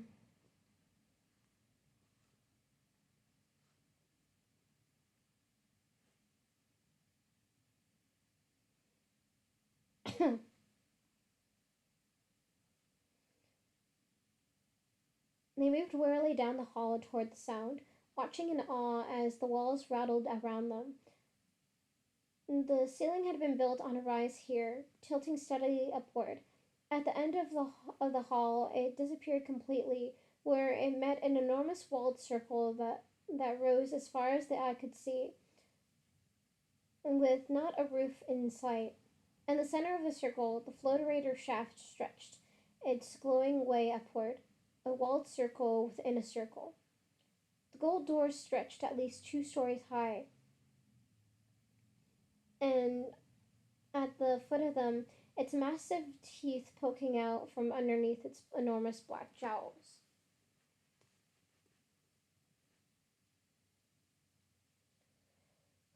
A silver tag inscribed Mama, dangling from its neck, was a dog the size of a small house, a black shuck.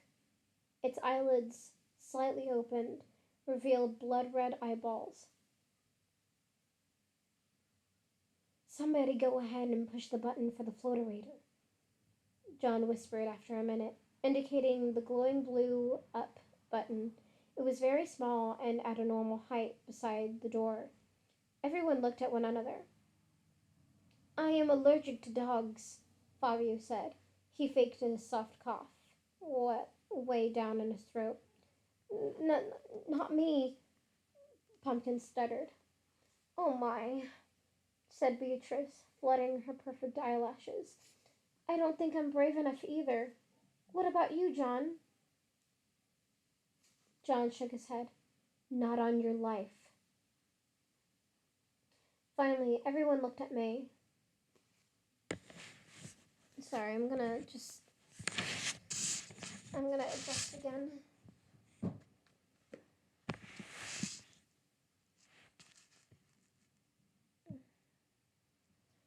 Okay,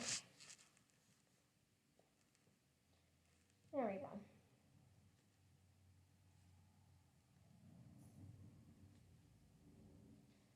Um,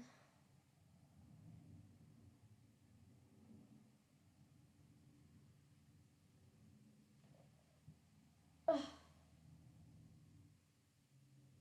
Everyone looked at May. Oh, she could think of no reason why it shouldn't be her when she'd gotten everyone here in the first place. But she didn't want to go. She began to tiptoe forward. John reached out and grabbed her arm. Watch for goals, he said, nodding his head to either side to indicate that the area around the floaterator shaft might be guarded by other things than Mama. A could come around the curved wall at any moment. May nodded, clenched her jaw tight, and tiptoed forward again. She wrinkled her nose as she approached the sleeping beast, covering her mouth and nose with one hand and making sure that the coast was clear for goals. Then, looking back at the dog, her eyes red, seeming to stare at May between the cracks in her eyelids, sent, seeming to stare at May between the cracks in her eyelids, sent goosebumps racing up and down May's skin, and set her knees to trembling. You can do this, May thought. She stepped wide over the beast's black leg, gently climbing over it, and going still and going still. Oh God! And going very still when it twitched, then settled back. She slid down on either side of the leg and pushed the button, then stood back and watched the numbers along the top of the door come alight, one by one, from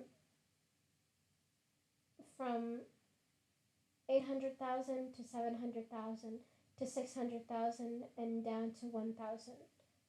Then through the hundreds until it reached a star symbol. The door slid open, a bell dinging gently. May watched Mama the whole time. She stirred, but did not wake. Behind May, the door started to slide closed. Oh! May turned and leaped forward, punched the button again and held it, then turned toward the others and waved them forward. One by one, they levitated toward her, floating over Mama's legs and past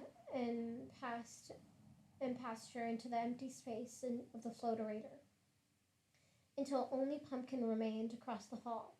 The others waved him forward frantically, with his right index finger resting on his lip. He shook his head. Come on, May mouthed, wagging her free hand at him and peering left and right. Hurry! Pumpkin stood there for a few more seconds, nibbling his fingers, his body quivering, and everyone scowling at him. Finally, he started forward. Gobble, gobble. May and Pumpkin both looked in the direction of the sound. A gull had just come in sight. Seeing them, he let out a howl and thrust his arm and thrust back. Oh, God damn it. Seeing them, he let out a howl and then thrust back his arm to throw his spear. Ah! Pumpkin screamed, sailing forward but not fast enough to dodge the spear, which stabbed right through his arm. Ah! At the same time, Mama's giant head shot up, her eyes red, burning with life. There was only a moment of confusion before she saw Pumpkin and yelped in rage, leaping toward him. Pumpkin dodged left, then right, Then, as far above, a bone rattling alarm screamed to life. Let's go, lassie! John called from behind May, but May kept her finger jammed in the button, dodging Mama's back legs as Pumpkin looped around her and zipped in May's direction. He sailed into the floaterator, followed by May, who didn't realize until she was in that she was standing on what looked like to be pure air. Beatrice was pressing another button just to close the doors, over and over again, to get them to close. Finally they did, but not before Mama thrust her jaws inside.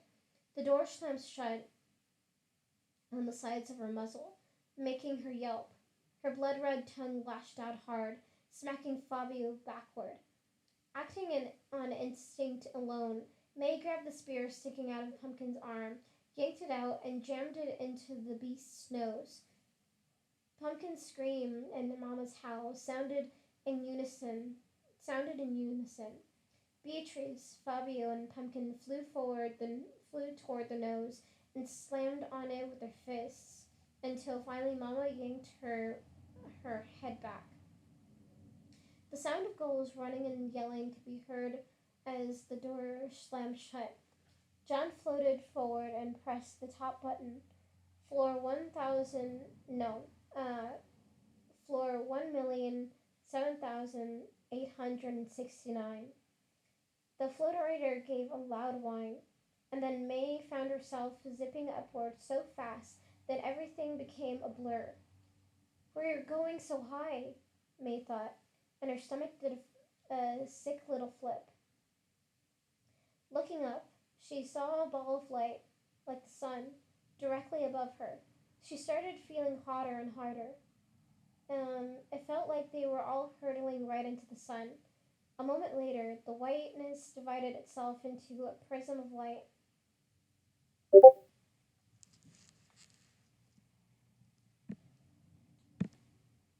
Sick flip stomach. Yeah, nice one.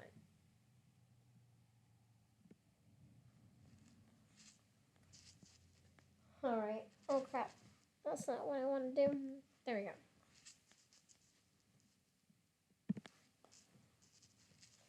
Alright.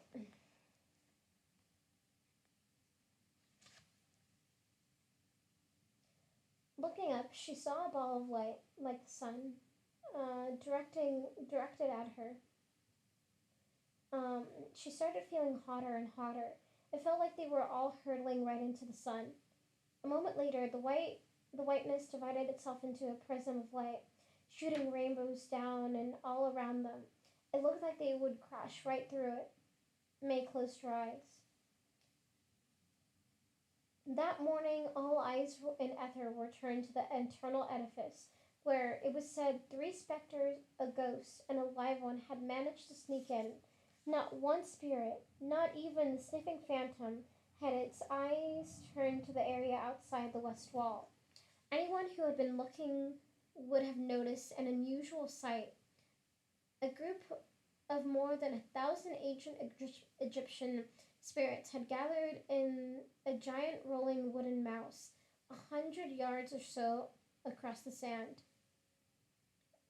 A trick they had learned from a group of spirits in tunics they'd run into in the Nothing Plateau.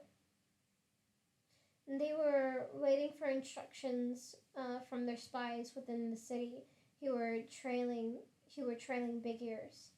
After a lengthy discussion, the spirits had decided not to take any move on the cat within the city, for fear it would surely duck into a building or a gutter and lose them again. No, with the help of the spies, they all agreed it would be better to wait for the cat to leave the city, which he surely would, as he seemed to be a nomadic type of god. And then, when he was in the open with nowhere to hide, they would catch him and take him back to his pyramid, to be honored the way a sacred cat should be, which included being sacrificed to Ra on the 13th of the month. Tucked within the darkness of the mouse and peering through the cracks, The Egyptians watched and waited. From their spot, they could see the little tunnel Big Ears had dug into the city.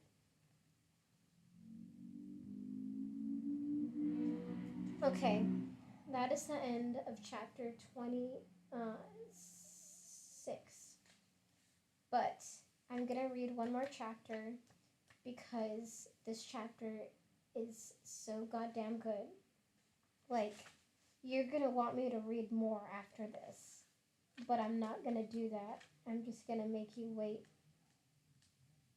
It's that good, my dude.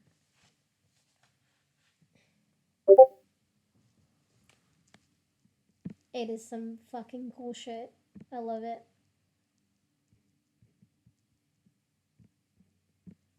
Okay. So, and this is only like 12, 13 pages, so I'll be good. Chapter 27. The Book of the Dead. The floaterator came to a screeching halt, and the two doors opened, spilling May and the others onto the top floor of the eternal edifice. The group looked at one another, smiling weakly with relief. The wail of the sirens drifted up upon them. The wail of the sirens drifted up to them, but only faintly. Oh, Pumpkin moaned, holding his arms, which had a spear-sized hole running right through the middle of it. John, who was sweating profusely, immediately dug into his knapsack and pulled out an ancient nutcracker and went to work on the button of the floaterator, yanking it out and then digging at the wires inside. The others gathered around Pumpkin. Does it hurt? May asked. Pumpkin shook his head. We're in trouble. We're in trouble, John grunted over his shoulder. But this'll hold them for a bit. Gulls and bogies can't fly after all. Nobody's quite listening to him, though. Beatrice and Fabio, Pumpkin and May turned their backs and were staring down the long hallway filled with light, which fell with colored stripes across the crystal blue floor. On either side of the walls were made of stained glass of the richest hues May had ever seen. Far deeper and more vivid than anything she'd seen on Earth, in shades she'd never dreamed might exist.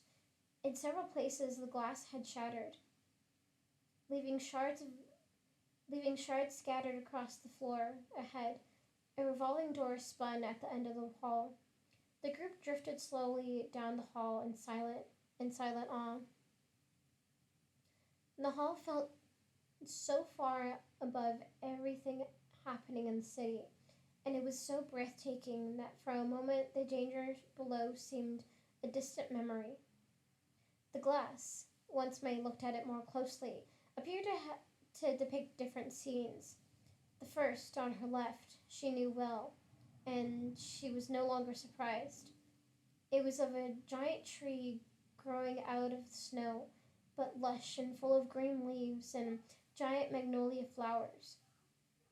The eyes that appeared out from behind the leaves were the deepest sky blue.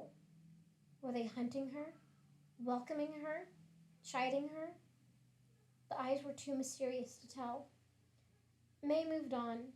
The next scene showed a vast black ocean, giving a view of the depths, where at the very bottom, waiting on the murky ground underwater, were several horrible-looking creatures, gulls and goblins and others.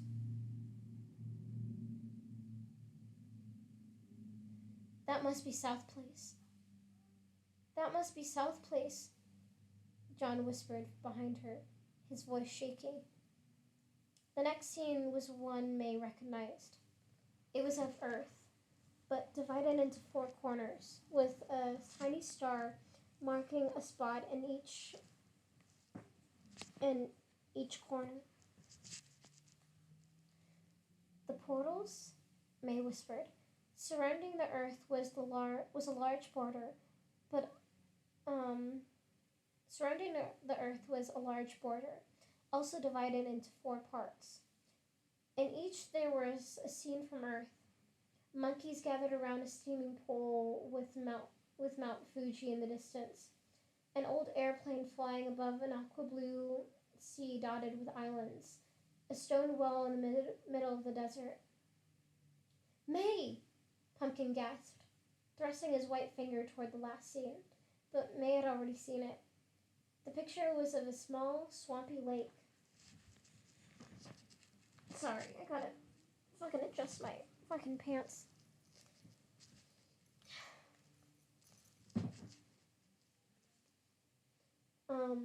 The picture was of a small, swampy lake nestled into a blanket of trees. Oh god. Sorry.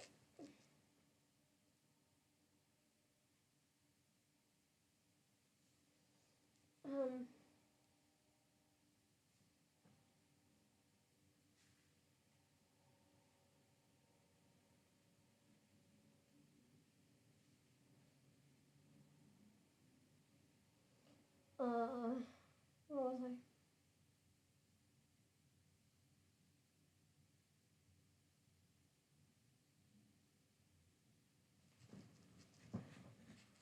I'm sorry, I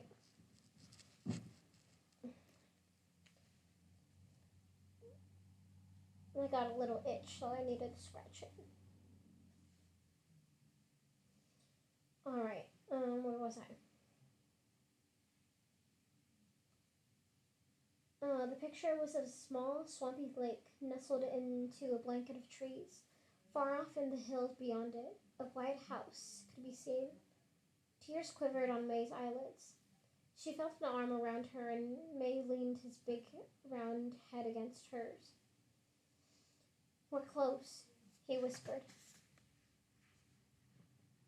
Hold on, I just need to take a swig of water.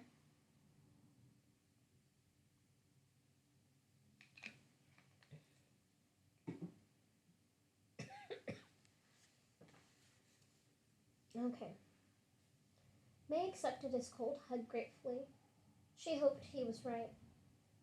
Her feet crunched on shattered glass as they moved forward again, this time to a scene that showed a dark figure cloaked in black, with glowing red eyes and long skeletal fingers.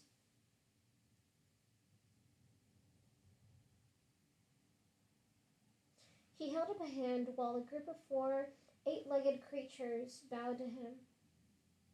The water demons, Beatrice said, floating up behind them with Fabio at her side. Do you think these pictures are telling a story? May asked. Nobody answered. The next few windows were broken, offering a sliver of a view outside of the zipping stars and below the city, which looked tiny.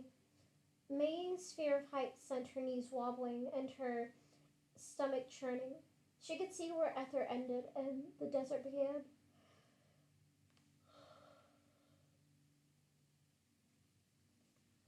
It seemed to stretch forever.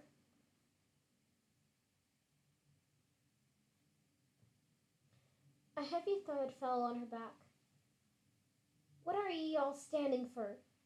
John the Gibber's face was contorted in anger and fear. The book!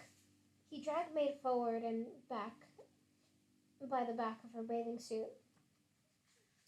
And as he did, her eyes caught the second to last pane of glass, and she pulled out of his grasp. The panel depicted a city, not at all like the one they were in. It was nestled on the side of a great mountain. Many of its buildings had fallen, with plumes of smoke rising from the ruins. Spirits crouched in fear on the streets, many of their faces filled with terror as others, ghouls, goblins, demons, ran rampant everywhere, hauling spirits around in sacks. Enormous winged creatures flew through the air, ridden by ghastly skeletons.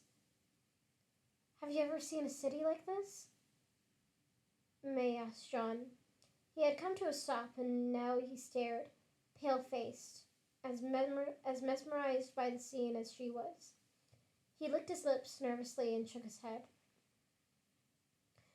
The castle at the edge of the city loomed up into the sky, Spirits stared out through its windows, fearful and terrified, looking like they were crying to get out. Thousands of others dotted the hills, tied in chains, and there in the lower corner of the image of the picture, tucked between a few shadowy chained figures, were two spirits who looked very much like Beatrice and Fabio. And beside them was a spirit with short black hair, big brown eyes, and knobby knees. May glanced at the others to see if they'd noticed, but their eyes were elsewhere. May looked at back as the girl. May looked back at the girl again. It was her, May, and it wasn't. She seemed to be wearing the death shroud she wore now, but looking closely, one could see she had a quiver of gleaming silver arrows strapped to her back. Her face was striped with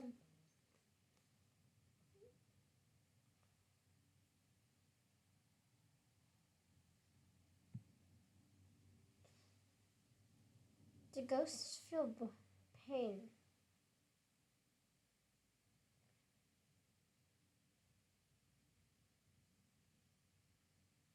Oh shit, I didn't even get your message until now. Are you talking about when Pumpkin got basically stabbed?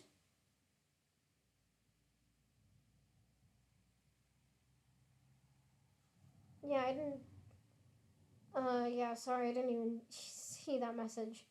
Um, well, I think he said it didn't hurt. Yeah, I don't think these feel pain. Do ghosts feel pain? I don't think ghosts can feel pain either. But I'm not sure. No, I don't think so.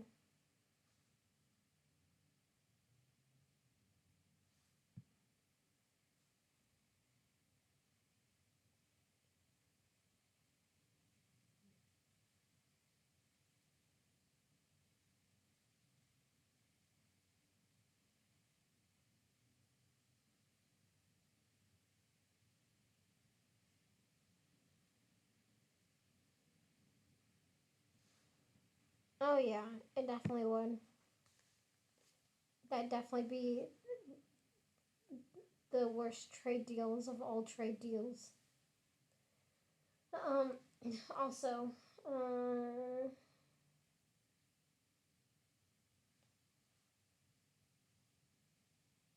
oh yeah, okay. She seemed to be wearing the death shroud she wore now, but looking closely, one could see she had a quiver of gleaming silver arrows strapped to her back. Her face was striped with white and black paint, making her look like a skeleton. It was the face. It was the face that was different. The girl in the picture had the face of a warrior. Her mouth was set in a grim, determined line. Her eyes were shining with anger and despair. She looked full of darkness, and it was hard to tell truly if she was alive or dead. That's not me, she told herself, shaking her head. She didn't want the others to see such a horrible scene. And where was Pumpkin?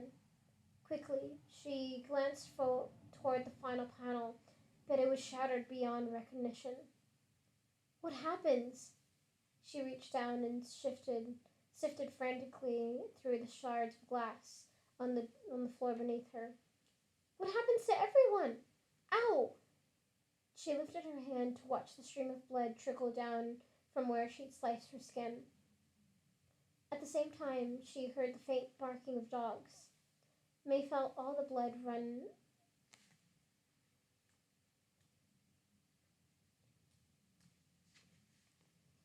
Um, at the same time, she heard the faint sound of barking of dogs. She felt all the blood drain from her feet. Oh no, she felt all the blood drain to her feet. Oh, Pumpkin moaned. Again, John grabbed the back of her bathing suit and lifted her up, pushing her toward the arched doorway and at the end of the hall. There's no time, girl. Come on now. A great clanking rang up the floaterator shaft behind them. They gathered in front of the revolving door, which was spinning all on its own. May looked up at John.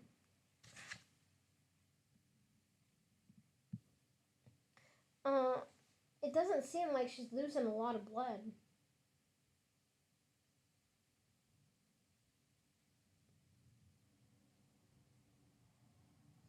I mean, yeah, the blood trickled down from where she'd sliced.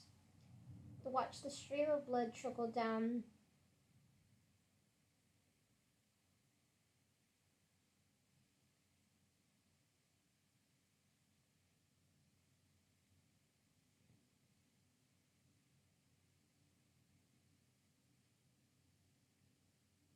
Drained to her feet. No. No, yeah, you misinterpreted that.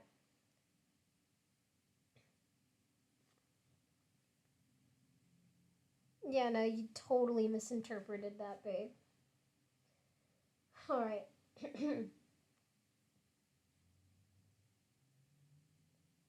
They gathered in front of the revolving door, which was spinning all on its own. May looked up at John. Go on, lassie, he said, nudging her forward. May squared her shoulders and stepped forward, keeping in sync with the movement of the door.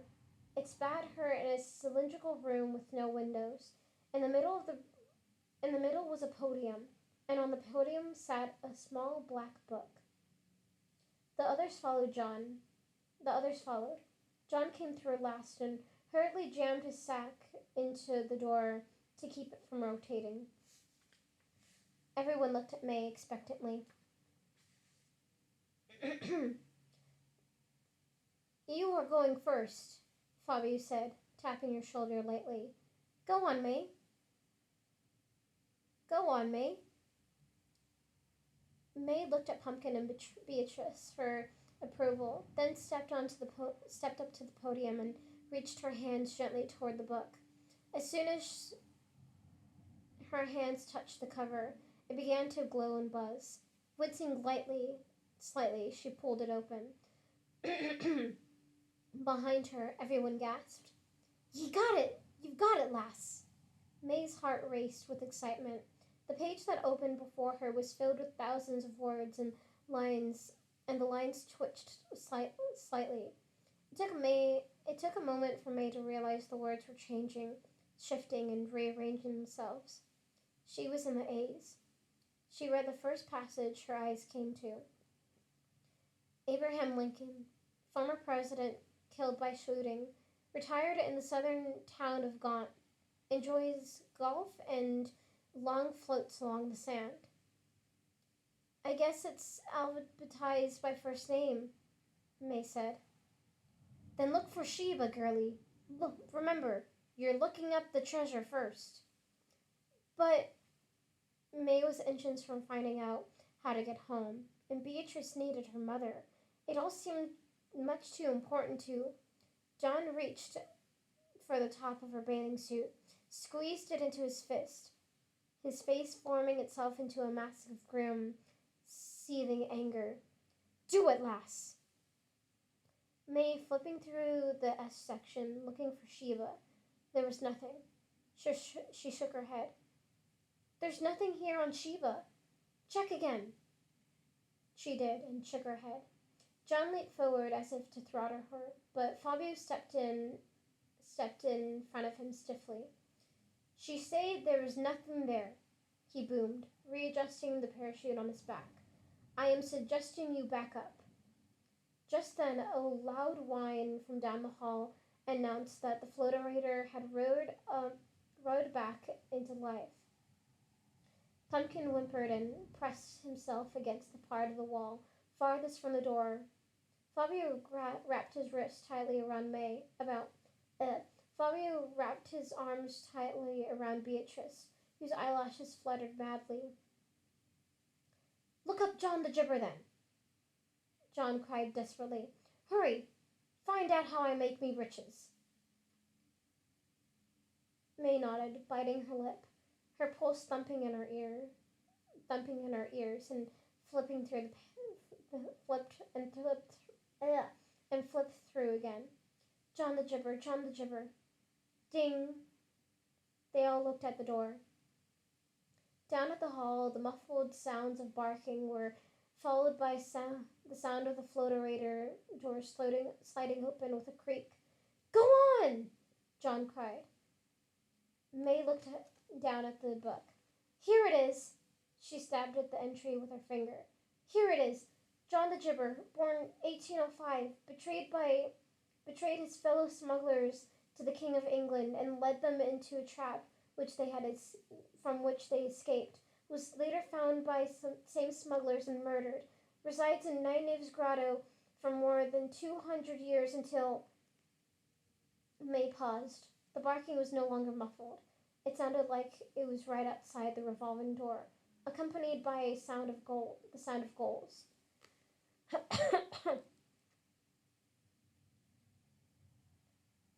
Fabio drew a dagger from the hilt on his belt. John braced himself against his sack to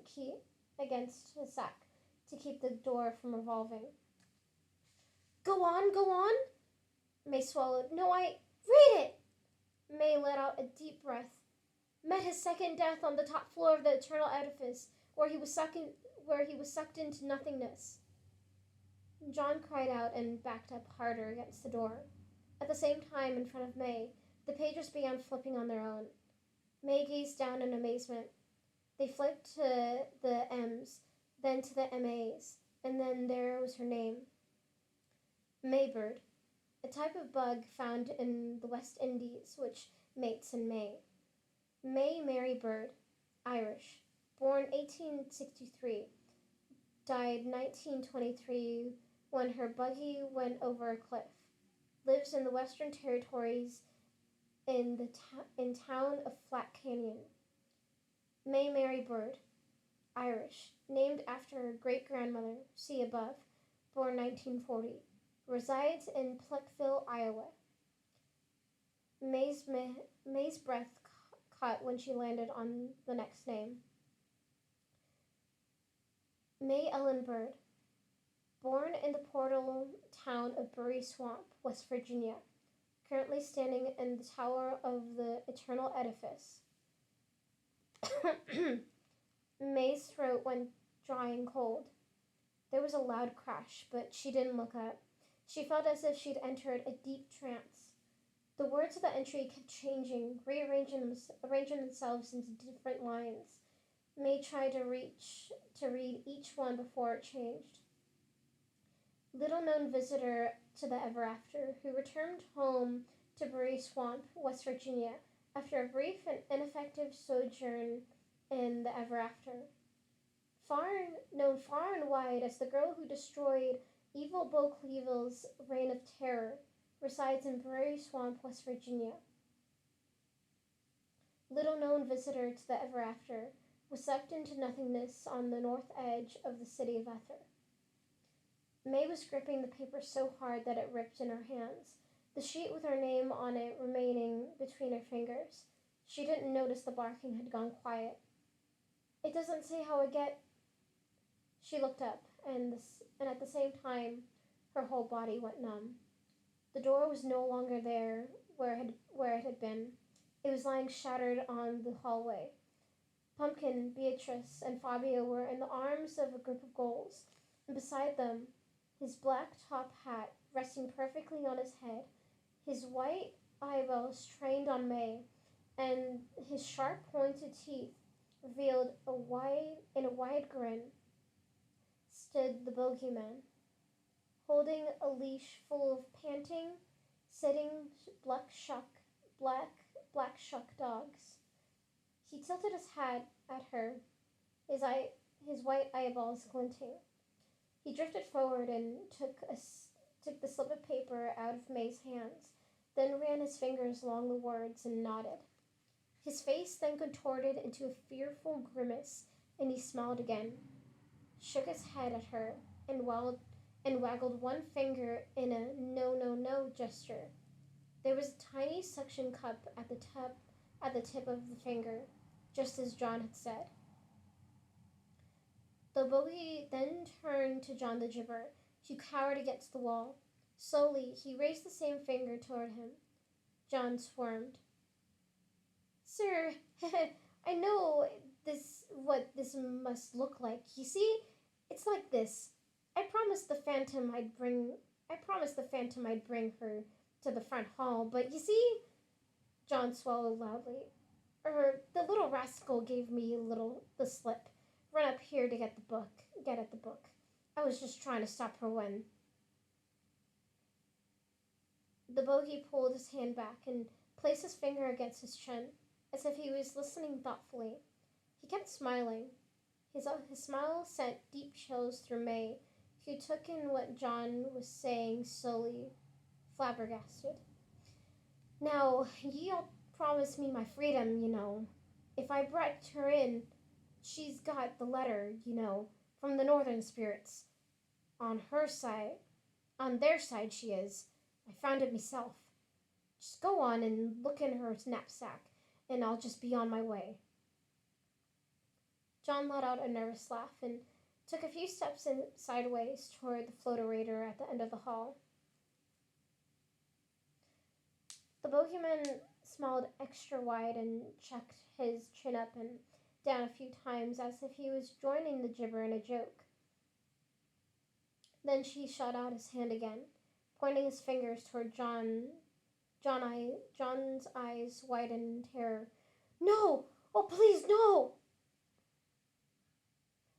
Strange things began to happen to John's body. It began to unravel in a long rope of vapor. First his feet, then his ankles, and then his legs, and on up. The vapor disappearing into the bogey's fingers. Ah! He screamed. More and more of him twisted in a long thread of vapor until his mouth, too, had vanished. And then, with a sucking sound, the last of his greasy, mud-caked hair disappeared completely.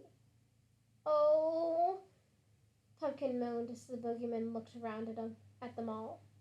He made a fast motion with his hands. The ghoul sprang forward. Remember, don't vape, kids.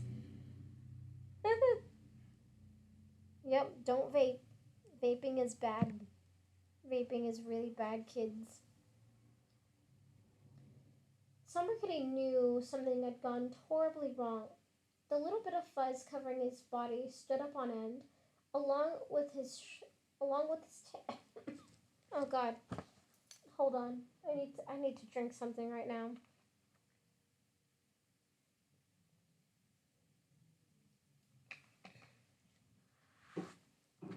Jesus Christ.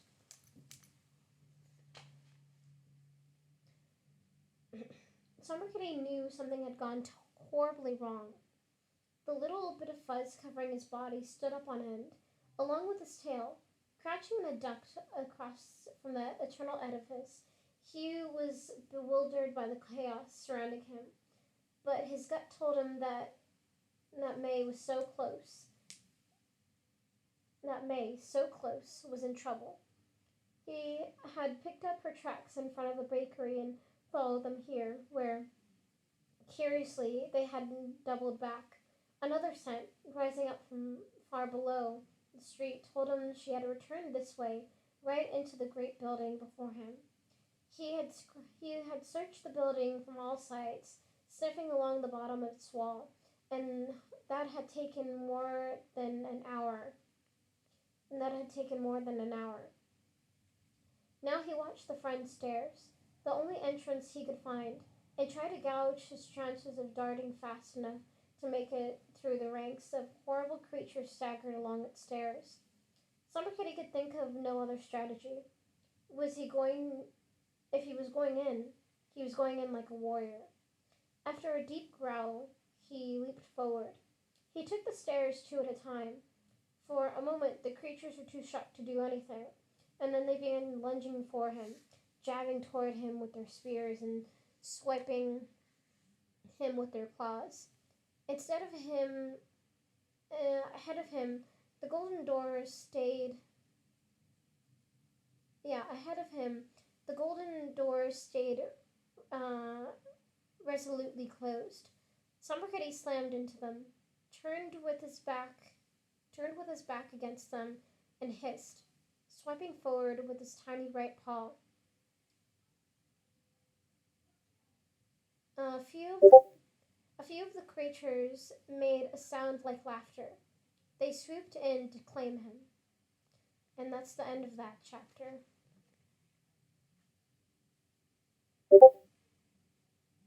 No! Oh man. Oh man. What's gonna happen? I don't know. 25 to 27. Oh boy, what's gonna happen? What is going to happen? Thank you for listening. Bye bye.